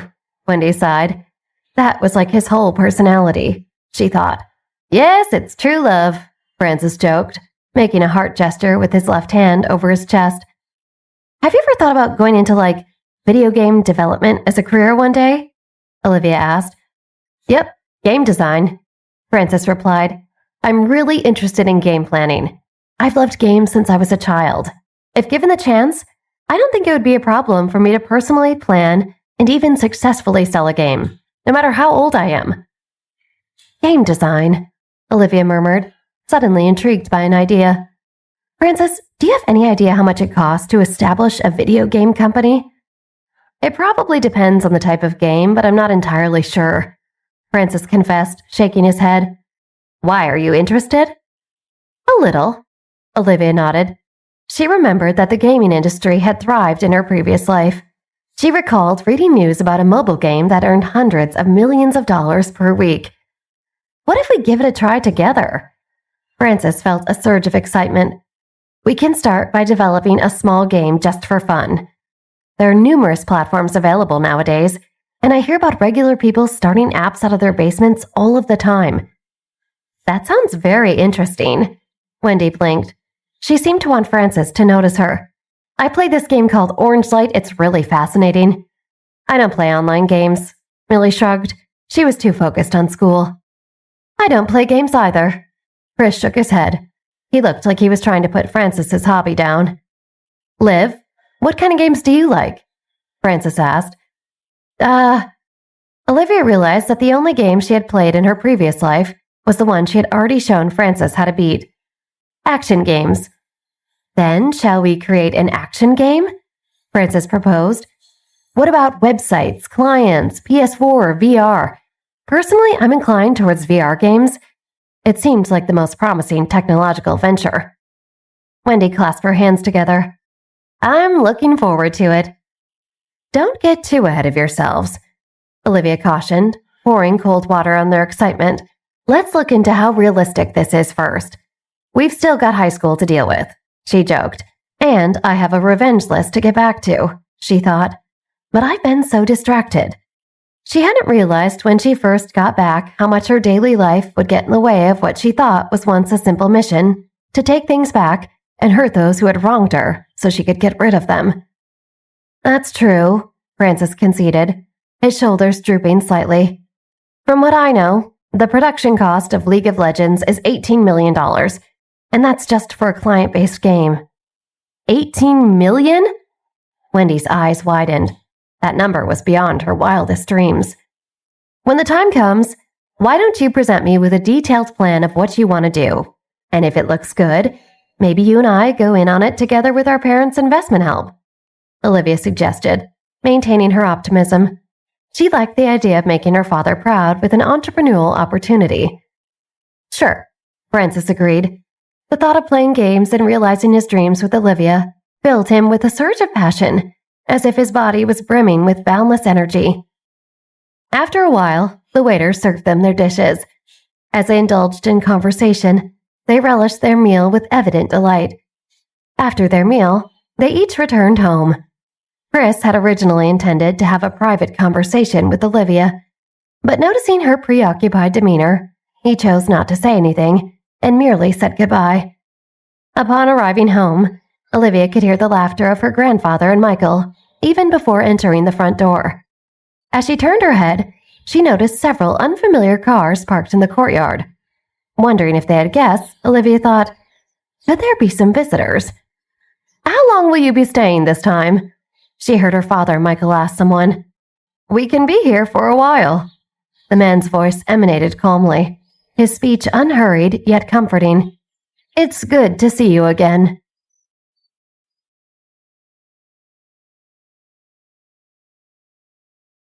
As soon as she entered her family's mansion, Olivia stood in shock at the doorway. Could it be the return of my Uncle Bruno and my half-brother Edward?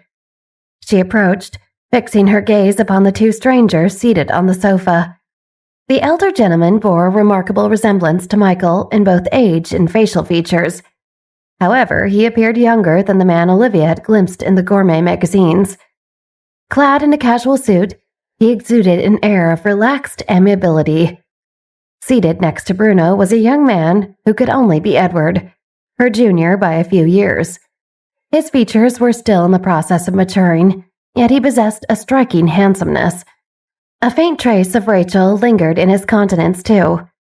Michael caught sight of Olivia's entrance and greeted her with a smile. Liv, you're back. Come quickly, greet your uncle and brother. Bruno and Edward. Michael smiled. I keep forgetting Chase goes by Edward now. Olivia nodded politely. Edward's full name was Edward Chase Johnson, and before he left for Europe to study and learn about cooking from his uncle, he used to go by Chase. Now, though, he clearly dressed more formally and carried himself like a serious man, so he chose to go by Edward. Chase sounds like a child's name, Olivia heard Edward thinking. He carried himself like he was much older than 14. With a smile adorning her face, Olivia approached them and greeted. Hello, Uncle Bruno. Hello, Edward. Bruno fixed his gaze upon Olivia, his eyes unwavering. Is this Victoria's daughter? Rachel's eyes sparkled upon hearing Bruno's words, a faint grimace gracing her lips. Uncanny, Bruno affirmed, a smile playing on his lips. He often found himself reminiscing about Victoria as he beheld Olivia. Olivia maintained a composed expression, though her heart stirred. She refused to feel inferior or out of her place within the Johnson family. Though from reading Rachel's thoughts, Liv was well aware that Rachel had summoned Bruno and Edward to do just that. How old are you now? Bruno inquired. 17 years old. Olivia responded with a smile. Bruno appeared momentarily lost in thought. Time passes so swiftly. 17 years have elapsed since I last saw Victoria. Even now, I cannot fathom her actions back then. Grandpa Jack interjected, his tone implying a desire to avoid delving into such matters right now. Let us not dwell on the past. You're right, Bruno concurred, his smile persisting. My mistake. Come, follow me. Jack's countenance eased slightly.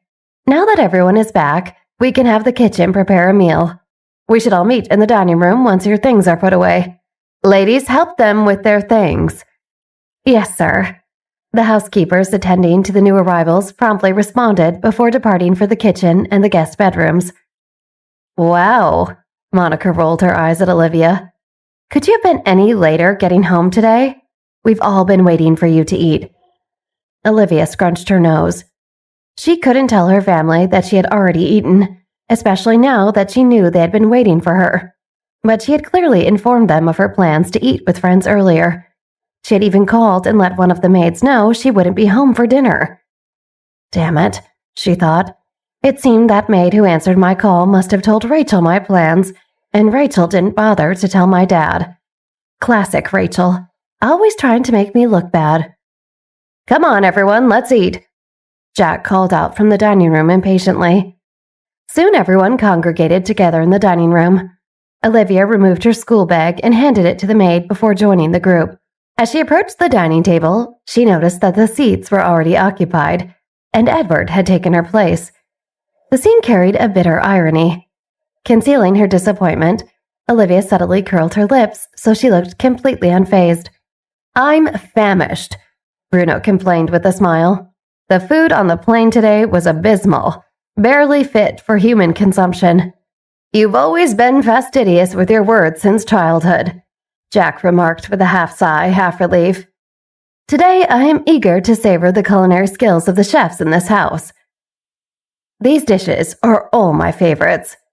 Bruno gazed at the array of delicacies adorning the table, a smile gracing his face. Truly, there is no place like home.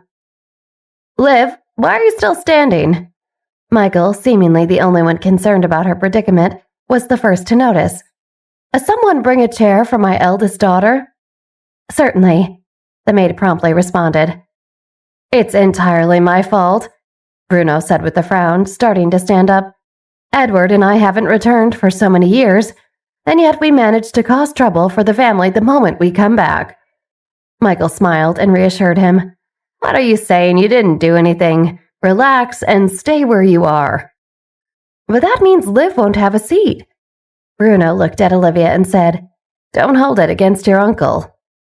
Olivia, hearing Bruno's words, momentarily hesitated before raising her eyes, appearing startled, and meeting Jack's stern gaze. As expected, she encountered a pair of slightly displeased eyes, yet when those eyes detected Olivia's panic, the disapproving expression faded, and he uttered a single sentence. A child has no reason to hate or not to hate. She won't hold anything against you, Jack said. I was merely jesting, Dad, Bruno interjected, his smile directed at Olivia. However, his smile failed to reach the depths of his eyes, which harbored a chilling glint.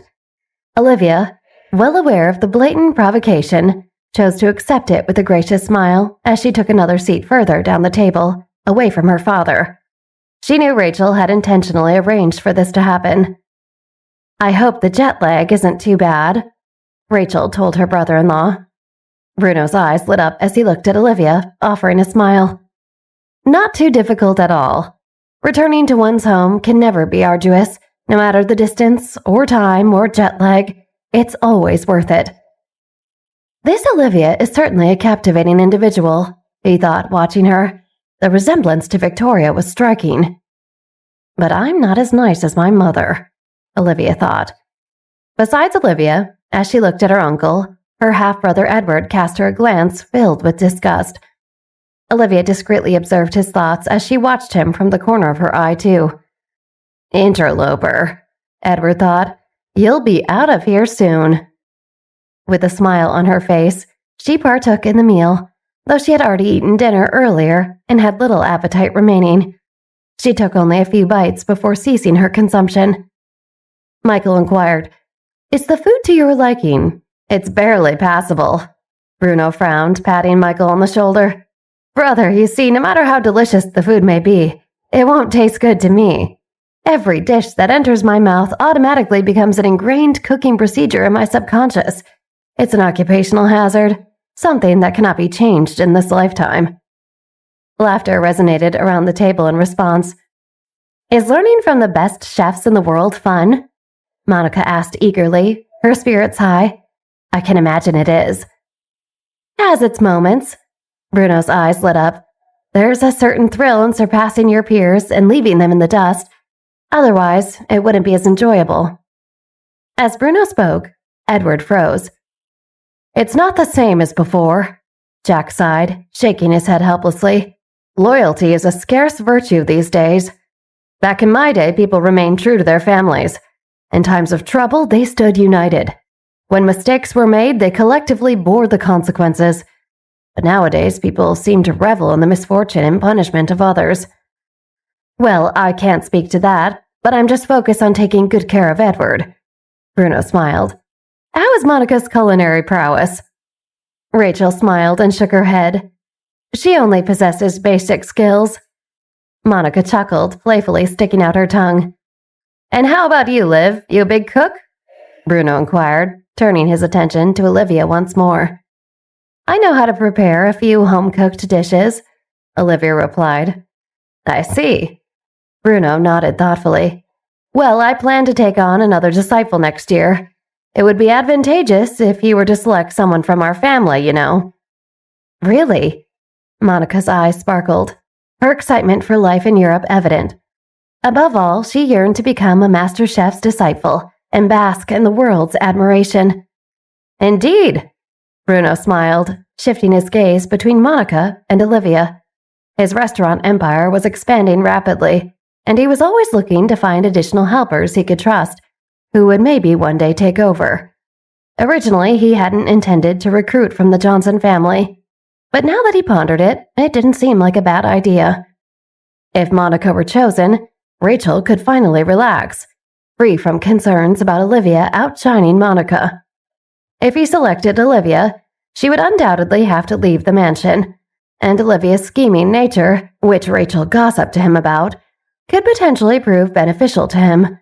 Once she departed, he would find a way to keep her in Europe, assisting him there.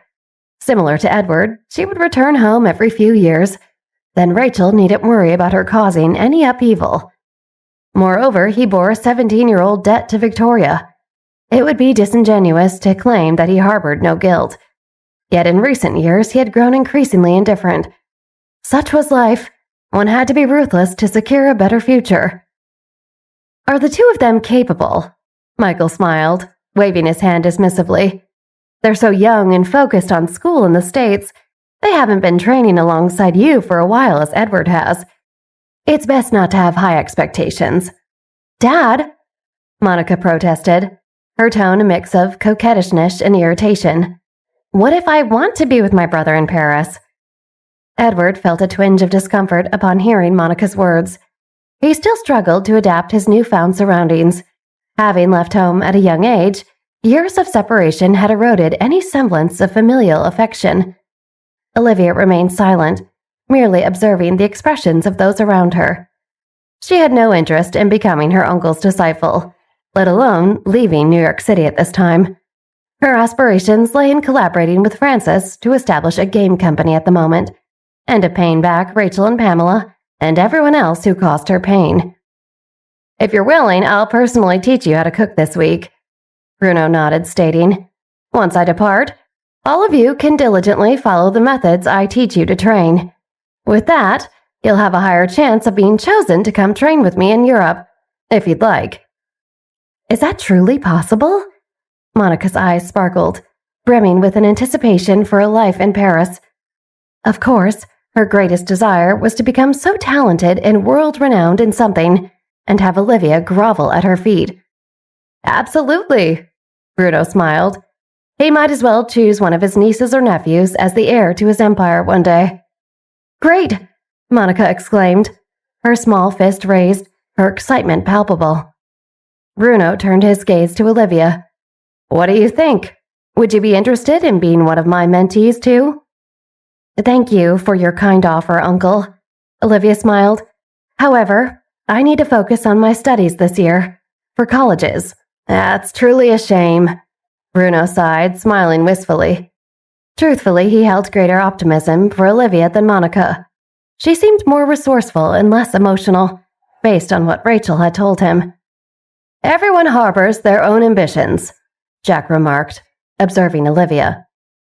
"Uncle Bruno, when can we begin my culinary education?" Monica inquired curiously. "Oh, so eager," Bruno chuckled. "Just remember not to complain about it being boring and tiresome when the time comes." "No, I would never." Monica firmly shook her head, her energy unabated. Laughter resonated around the table, though Rachel's laughter was tinged with worry. Her heart wrestled with conflicting emotions. If Monica were chosen to be Bruno's mentee alongside Edward, it would undoubtedly pave the way for a successful future. However, it would necessitate her departure from New York City and the Johnson Mansion, and the security both offered. Could Monica, so pure and innocent, truly handle a life abroad without her mother? While it presented a valuable opportunity for growth as a mother, Rachel found it difficult to part with her little girl. She could be ruthless toward herself and the world, but her true love resided solely in Michael and Monica. She couldn't bear to let them go.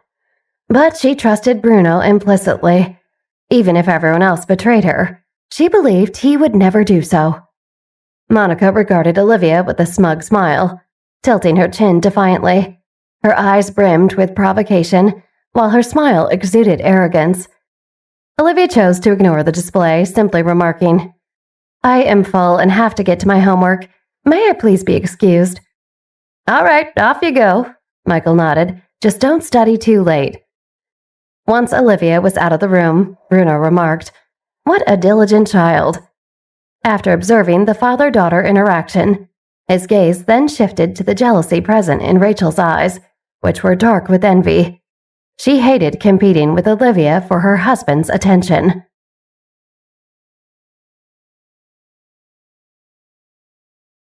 Olivia lay on the bed in her room, gazing out the window. It was clear that Bruno was singling her out in some way, and that Edward strongly disliked her. Having no recollection of them from her past life, she lacked confidence in handling the situation. Bruno, in particular, presented a facade of friendliness and cheerfulness, but beneath it all, he possessed an unwavering determination to do something bad to her. She just didn't know what yet. As for Edward, he seemed out of sync with the family in general, treating neither the Johnson mansion nor Rachel and Monica as his own. There was no interaction between him and his mother or sister, not even a glance, throughout the entire dinner. It didn't seem like something a mother would do. Is Edward truly Rachel's child? Olivia harbored doubts. The more she pondered, the more perplexed she became. Her thoughts were interrupted by the ringing of her phone. Sitting up, she retrieved her phone from her school bag and answered, "Hello?" What are you up to? Chris asked immediately. "You again." Olivia, her mind in disarray, responded half-teasingly. "What do you want?" I thought we could take a stroll. Do you have time? "Chris Jones, not everyone has as much free time as you do," Olivia chuckled. "I still have studying to do. Didn't we just take all our exams at the end of last semester?" Chris frowned. "Yeah, but Vera started tutoring me for the second semester. I need to study in advance because she wants to go over some stuff tomorrow," Olivia explained. In that case, if she doesn't come tutor you tomorrow, can you come out and hang out tonight? Chris asked. Olivia was taken aback. Chris had a habit of pulling strings to get whatever he wanted. "Fine, you can come by," Olivia sighed. She was feeling quite vexed at the moment, and a breath of fresh air might do her some good anyway, she figured. Then make your way downstairs. I'm heading in now. Chris replied. Olivia was surprised. "So you were already here?" Don't worry, I wasn't here long. Chris smiled. Just arrived. Olivia rolled her eyes. I'll come downstairs now." After hanging up, she opened up her closet and retrieved a warm coat. The temperature outside had dropped significantly, chilling her to the bone. Once downstairs, she found Chris already waiting in the living room. The other members of the Johnson family had finished their meal, with only Jack and Edward retiring upstairs to rest. The others remained seated on the sofa, engaged in conversation. As Olivia appeared, Monica's eyes filled with jealousy and anger. What was the meaning of this? Why was Olivia parading her fiancé around like this, taunting Monica? Hadn't they done enough to her? Must she resort to bringing men over so brazenly? How shameless! "Ah, hello, Chris. This is Liv's uncle." Michael pointed at Bruno and introduced him. "Hello," Bruno smiled, looking at Chris. No wonder he hadn't heard from the Jones family recently. Chris Jones had been hiding in New York, and his parents were jet-setting between here and London. "Hello," Chris responded.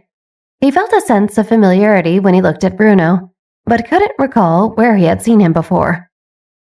"Chris, my uncle is a world-renowned chef," Monica proudly announced, "and my brother will be one day too. Uncle Bruno learned under Chef Franco Alva." "Oh," a hint of displeasure flickered in Chris's eyes upon hearing this. He detested everything related to Franco. He glanced towards the doorway and spotted Olivia approaching it, prompting him to stand up before he could say more on the subject. "We should, head out maybe?" "Liv?" Michael wore a complex expression as he reminded her, "Come back early." "Yes," Olivia nodded. "Yes, father." She followed Chris out of the Johnson mansion. Observing their departure, Monica rolled her eyes and muttered, "It's so late and she's still going out, how shameless." "Monica?" Rachel interjected, trying to shush her daughter. Monica failed to grasp the situation clearly. Michael was already anxious, and her words would only compound his worries. Comprehending Rachel's intention, Bruno's hand tightened around the teacup for a moment before he forced a smile and said, "I recall Liv being engaged to the Chris boy, right?" "Yes," Michael nodded. "I believe Chris is an intelligent individual. He's quite remarkable," Bruno remarked. "It would be Liv's good fortune to marry into the Chris family. That is, if Chris can survive until then," he thought. He knew much more about Chris from Chef Franco, but didn't say anything to his brother just yet. There would be a time for that later. "What fortune?" Michael smiled, shaking his head. "As long as she is happy." "Ha ha." Bruno smiled and chose not to continue the conversation. He looked at Monica and said, "Come to the kitchen tomorrow morning at 10 o'clock. I will teach you how to cook an omelet." "Really?" Monica was taken aback, her excitement evident. "That's wonderful. Thank you, Uncle. I'll learn diligently." "Rest well tonight," Bruno advised. "Tomorrow will be quite demanding." "I'm not afraid of hard work," Monica affirmed. "Very well. I'm going to my room to rest." Bruno stood up. "Good night. Have a good rest." Michael patted his shoulder. Bruno turned and left the living room, a smile etched on his face. "Honey, I'm going to check on Edward," Rachel informed him. Rachel rose from her seat but didn't head towards Edward's door. Instead, she knocked on Bruno's door. As the door opened, Rachel was pulled into the room by Bruno. "Rachel, thank you for coming back this time." Rachel withdrew her wrist from Bruno's grasp. "I'm also grateful that you're willing to teach Monica how to cook." Witnessing Rachel's icy demeanor, which kept people at arm's length, Bruno felt a pang in his heart. He gazed into Rachel's eyes and could only offer a forced laugh. "It's my duty to help my family, naturally. If you need anything, just let me or your brother know." "Yes." Bruno's throat tightened. "And thank you for taking good care of Edward." Rachel lowered her head, her guilt towards her son palpable. She had neglected her responsibilities as a mother, perhaps favoring Monica, the child who had grown up beside her. "Again, it's my duty," Bruno responded. Rachel glanced at Bruno, realizing that there was maybe more to be said, though she was not ready to say it. She could only offer a smile. "Then sleep well." "All right," Bruno replied. As Rachel walked past him towards the door, He reached out and grabbed her wrist once again. "Let go," Rachel stated firmly, her voice carrying a depth of emotion. "Rachel!" Bruno gazed at her as she stepped back, his mind drifting back 17 years. A bitter smile played on his lips. "You haven't changed a bit." "How could I change, living the same life day after day?" Rachel laughed self-deprecatingly. She could only do this for a man she loved, even if he didn't love her. "Do you regret it?" Bruno asked, his voice trailing off. He doesn't regret it." Rachel interrupted Bruno's words, snatching her wrist from his grasp. Without turning back, she closed Bruno's door behind her. As she did, her eyes flickered with a hint of something. Regret? No, she didn't regret what she had done. Why should she? She had emerged victorious, attaining the man she desired in the position she deserved. There was no room for regret. Bruno stood before the closed door, wearing a bitter smile. He should have known this would happen long ago, shouldn't he?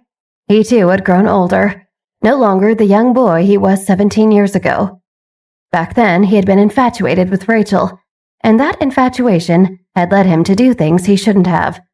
And now, he felt that those actions were precisely what he should have done. For when he saw Rachel again, his heart still fluttered. Gazing in the mirror at the marks left by time on his face, Bruno suddenly burst into laughter. He was no longer young indeed. New York City was a bustling and vibrant city, especially at night. Cars zoomed past, neon lights illuminated towering buildings, street music filled the air, couples strolled hand in hand, and both tipsy office workers and cheerful employees traversed the streets. The scene exuded the city's energy and the pressure it imposed. Everyone played their part, like small figures spinning atop an octagonal box, busy and spinning, unaware of when it would all come to an end. Olivia stood by the roadside, her hands in her pockets, observing the passerby. She took a deep breath. She was prone to overthinking, but lately she had been too preoccupied to indulge in such thoughts. Today, being invited out by Chris gave her an excuse and an opportunity to take a moment to breathe. "Here." Chris returned to Olivia's side, holding 2 cups of hot chocolate he bought from a street vendor. He glanced at the young man who had been about to approach Olivia, his gaze enough to make the guy awkwardly rub his nose and retreat. "Thank you." Olivia reached out and accepted the hot chocolate with both hands, feeling the warmth seep into her palms and fingertips. "Of course." Chris looked at Olivia. "Shall we walk?" "All right." Olivia took a sip of hot chocolate and nodded. The two of them strolled shoulder to shoulder on the street, no words passing between them. They walked in comfortable silence. After a while, Olivia had finished half of her drink, so she broke the silence and asked, "Did you ask me to come out because you have something to tell me?" "Yes," Chris replied. "You intentionally provoked that, what's her name again?" "Pamela," Olivia answered. "Yes, I did it on purpose." "You wanted her to hate you?" Chris's expression darkened. "Yes," Olivia nodded. "Have you considered that you might get hurt?" Chris appeared displeased. "How could I get hurt by a girl like her?" Olivia found it amusing, taking another big sip of her hot chocolate. It was at risk of getting cold, so she drank it quickly. "Is it worth it?" Chris furrowed his brows. "Yes, she's been rude to me, so why not?" Olivia affirmed, taking another gulp. She believed it was worth it to provoke Pamela because she knew how powerful she herself was. Olivia wanted to get Pamela suspended and make her miserable, maybe even get her expelled, make her lose everything, then she'd kill her. Just like Pamela had slowly destroyed Olivia in her last life, but she didn't tell Chris all of this. Not yet.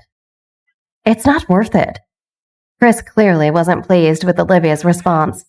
He tossed the empty cup into a nearby trash bin and grabbed Olivia's arms with both hands, making her face him directly. "You must never put yourself at risk or harm others for the sake of the past. It's the most foolish thing you could do, do you understand? What if she didn't just hit you? What if Pamela had a knife or something?" He didn't want Olivia to take such risks. Olivia stared straight into Chris's eyes, holding. After taking a final sip of hot chocolate, She inhaled twice. Then she parted her lips and asked, "Are you saying that I shouldn't plot against others?" "Well, my main point," Chris clarified, "is you mustn't harm yourself." "Oh," Olivia nodded. "I understand." She comprehended Chris's concern. As a friend, he worried for her. "Do you truly understand?" Chris wondered, finding Olivia's response puzzling. "I really do." Olivia nodded again. "I know you're concerned for my safety." "It's good that you know. Don't do such things again in the future." Chris released his grip. "Please." I know. Olivia shrugged her shoulders. To achieve her goals, she would have to make sacrifices, but she would act within her capabilities, and she wouldn't do anything in front of Chris if she could help it. "Ah!" Olivia looked up at the sky. "It's snowing." It was the first snowfall of the year. They had discussed the possibility of it snowing earlier that day. Olivia reached out, attempting to catch the glistening snowflakes, feeling their cold touch on her warm palm. The snowflakes melted quickly. Observing this, she pulled her hand back into her sleeve and tried to catch the snowflakes again. They landed on her sleeve, and with a smile on her face, Olivia extended her sleeve toward Chris. "Look, snow!" Seeing her smile, the worry in Chris's heart dissipated instantly, and he couldn't be overly concerned anymore seeing her this elated. He could only sigh helplessly. Yes, snow. Snowflakes fell gently, captivating the people on the street. Some reached out to catch them, while others quickened their pace or raised their umbrellas. "It looks like the snowfall's getting heavier," Olivia observed, gazing at the sky. "It's a good sign of a snowy season." "Yep," Chris agreed. "Are you feeling cold?" "Not at all." Olivia shook her head, extending her sleeve to catch the snowflakes. "Look, these two snowflakes are completely different." Chris, not in the mood to examine snowflakes, placed a hat from Olivia's coat on her head. "Don't catch a cold." "Fine, Dad," Olivia teased. "Chris, has it been snowing in London for a long time?" "Yes, I heard it snowed about a half a month ago," Chris replied. "Do you like snow?" "Yes," Olivia nodded. "I love winter. How about you?" "I prefer autumn," Chris reveled. The season of the harvest," Olivia acknowledged. "Do you prefer fallen leaves or fruits?" "Neither," Chris responded. "Winter is too cold, summer is too hot, and spring winds are strong. Only autumn remains." Olivia suddenly felt foolish for asking Chris such questions. "As long as you're happy, I guess." "Really?" Chris smiled, reaching out to hold Olivia's waist. "As long as I'm happy?"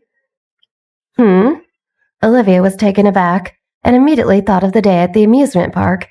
She tried to step back, but her waist was firmly held in place. She knew she liked him, but she wasn't sure how to act on it. She was nervous that if she gave in to her desires and kissed Chris openly, she would get too attracted to him emotionally and develop real feelings. And what if that got in the way of her mission in this new second chance at life? She couldn't get distracted simply because of a crush. Observing the uncertainty in Olivia's eyes, Chris smiled and leaned closer, intending to kiss her forehead. Her expression was simply too adorable. "Stop fooling around," Olivia attempted to dodge, feeling flustered and embarrassed. At that moment, someone else grabbed her hand and pulled her away from Chris's grasp. Witnessing his fiancée being whisked away, Chris instinctively reached for Olivia's other hand. Regaining her balance, Olivia looked at the person who had pulled her. "Jeremy?" "Hi," Jeremy said. He himself didn't quite understand why he pulled her. He was simply passing by, intending to keep his head down and continue walking. But when he saw Chris about to kiss Olivia, and she appeared nervous but unable to avoid it, his body moved on its own accord. By the time he realized what he was doing, he had already pulled Olivia away. Chris glanced at Jeremy, a faint smile forming on his lips. He suspected that Olivia's classmate had ulterior motives. "What a coincidence seeing you here." "It certainly seems that way," Jeremy responded. "Isn't it too much of a coincidence, though?" Chris questioned. Indeed. Jeremy met Chris's gaze. Where are you heading out so late at night? Chris scrutinized Jeremy and noticed that the collar of his ordinary down jacket was peeking out. It was evident that he had recently done something or just finished a task. Chris found himself somewhat intrigued by Jeremy. I was feeling hungry, so I stepped out for a late-night snack. Jeremy, aware of Chris's gaze, turned slightly and used his left hand to zip up his jacket. He had just finished a task and wore the down jacket for an easier escape. What about you, Chris? What brings you out so late? Can't you tell? We're on a date, Chris stated, raising his chin arrogantly. If the two of you have something to discuss, you could both let go of my hands, Olivia interjected, feeling helpless as the two men conversed happily while holding on to her. Did they really need to involve her in their conversation? Moreover, their posture was becoming quite awkward, obstructing the pedestrians trying to pass by. Only then did the two men realize that they were both still holding Olivia's hand. Jeremy instinctively let go, apologizing. Sorry. It's all right. Olivia shook her head, feeling grateful to Jeremy for at least listening to her. She turned to Chris, rolling her eyes. He didn't let go of her hand. Do I need to go over the rules of our agreement? She wondered. I'm only his fiancée in name. The constant public displays of affection were a bit much, though. I won't bother you any longer, Jeremy remarked, not meeting their eyes. He still had work to attend to at home. No worries, Olivia reassured him. See you at school. Jeremy felt a hint of disappointment at Olivia's farewell. Unlike during school days when he could gaze at her every day, he hated parting ways with her outside of school. A sense of emptiness lingered in his heart, and he nodded awkwardly. See you then.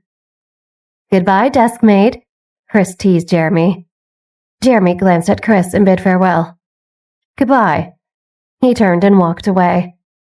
Don't get distracted by your feelings, he told himself once he was far away from Olivia and Chris. There was still something significant he had to accomplish. San Francisco was in a state of unrest, with different political forces and gangs vying for control. If he could seize an opportunity he had been working towards in the second half of the year, it would greatly aid his plans. This time, failure was not an option. He had invested everything into it, and his loved ones were still awaiting his return back home. Your deskmate is quite peculiar, Chris remarked, watching Jeremy's departure, and recalling the information Sven had uncovered about Jeremy. He didn't expect members of the Spencer family to be so restless as well. It seemed that the time had come for a reshuffling of the 7 major families in Manhattan. Narrowing his eyes, Chris contemplated the reorganization. After all, if he were to confront Franco one day, the support of the 7 major families would be indispensable. It's not your fault, Olivia retorted, rolling her eyes at Chris. Also, Chris, I've said before, I'm only your fiancé on paper. I hope you won't do anything further. Before she could finish her sentence, Chris took hold of her hand. Let's go. I'm hungry. Come have a bite with me. What? Olivia felt a wave of nausea at the thought of eating. She had already had dinner twice today. I don't want to eat. I'd rather go home. Accompany me for a meal. Chris smiled. I'll take you home afterward. Huh? Olivia furrowed her brows. Taking back her hand, Chris led Olivia in the opposite direction of Jeremy. In the alley they passed, a black Bentley was parked. The window began to rise, and Devin, sitting in the front passenger seat, put away his binoculars. Albert, she spoke, stowing away her binoculars. Didn't you say Jeremy was working? I saw him try to steal a girl from another guy, but he failed. Miss, I'm more curious about where you acquired those binoculars. Albert began. That's not important. Devin squinted her eyes. Her brother was too weak. It was clearly time for her to make a move. When Chris escorted Olivia back to the Johnson mansion, it was already 10:30. Michael had been sitting on the sofa, sipping tea and anxiously awaiting Olivia's return. When he saw her safe and sound, relief washed over him. After a brief conversation with Olivia and Chris, Michael retired upstairs. Your dad cares about you a lot, Chris whispered. What? Olivia asked. like any ordinary father waiting for his daughter to get home from a date," Chris explained with a smile. "Isn't that just caring?" Olivia was momentarily speechless. "Yeah, I guess." The thought made her smile. What a difference from her last life. "Well, you should get some sleep. I'll take my leave," Chris said, reaching out to ruffle Olivia's hair. "Hey, stop that!" Olivia swatted away Chris's hand and advised, "You too. Get home safe." "Will do. Oh, and I'll be busy tomorrow," Chris replied, "so I may not have much time to hang out with you." "I don't need you to hang out with me," Olivia smiled. "You make it sound like I have nothing else to do." Chris chuckled, pondering for a moment. "Touché. Well, regarding your game project with Francis, if you need money, just let me know. I'm always happy to invest in worthwhile ventures." "Thank you." Olivia raised the corner of her mouth and nodded. "I appreciate it." "It's the least I can do," he said, taking Olivia's hand and lightly kissing it. Olivia awkwardly withdrew her hand. "Chris, that's what I wanted to talk to you about. You see," she shivered and glanced around before stepping closer to Chris. She whispered in a hushed voice only so they could hear. "Although we're engaged, we both know it's just an agreement, and it will become meaningless after 5 years, so can you please refrain from kissing me all the time, even if it's just out of courtesy?" She was concerned that Rachel's people in the mansion might still be awake. The walls had ears, and Olivia spoke softly, standing close to Chris. Seemingly displeased with Olivia's thoughts about the agreement, Chris reached out and wrapped his arm around Olivia's waist, drawing her closer into an embrace. Anger flickered in Olivia's eyes. "Don't you understand English?" If Chris continued like this, she would have to reconsider whether she wanted to continue with their deal. "There's something in the left corner," Chris whispered, lowering his head and rubbing his cheek against Olivia's ear. "Don't move." Hearing Chris's voice, Olivia froze, not making any sudden movements. She asked, "Who is it?" Gazing at the corner, Chris murmured softly, "I don't know. They've just snuck back out." Reluctantly, he released his tight embrace, letting go of her hand and taking a step back. "I'm leaving." "Yes, take care," Olivia responded, waving her hand. Her mind remained fixated on the corner. She didn't know who it was, and she wasn't sure if they were still there. "Good night," Chris said, his gaze lingering on Olivia before turning around and departing from the Johnsons' mansion. He feared it would be some time before he saw this wildcat baring her fangs and claws again, because he knew he had a lot of work he had to do. He would miss her. After Chris left, Olivia slowly turned around, casting a glance toward the empty corner behind her.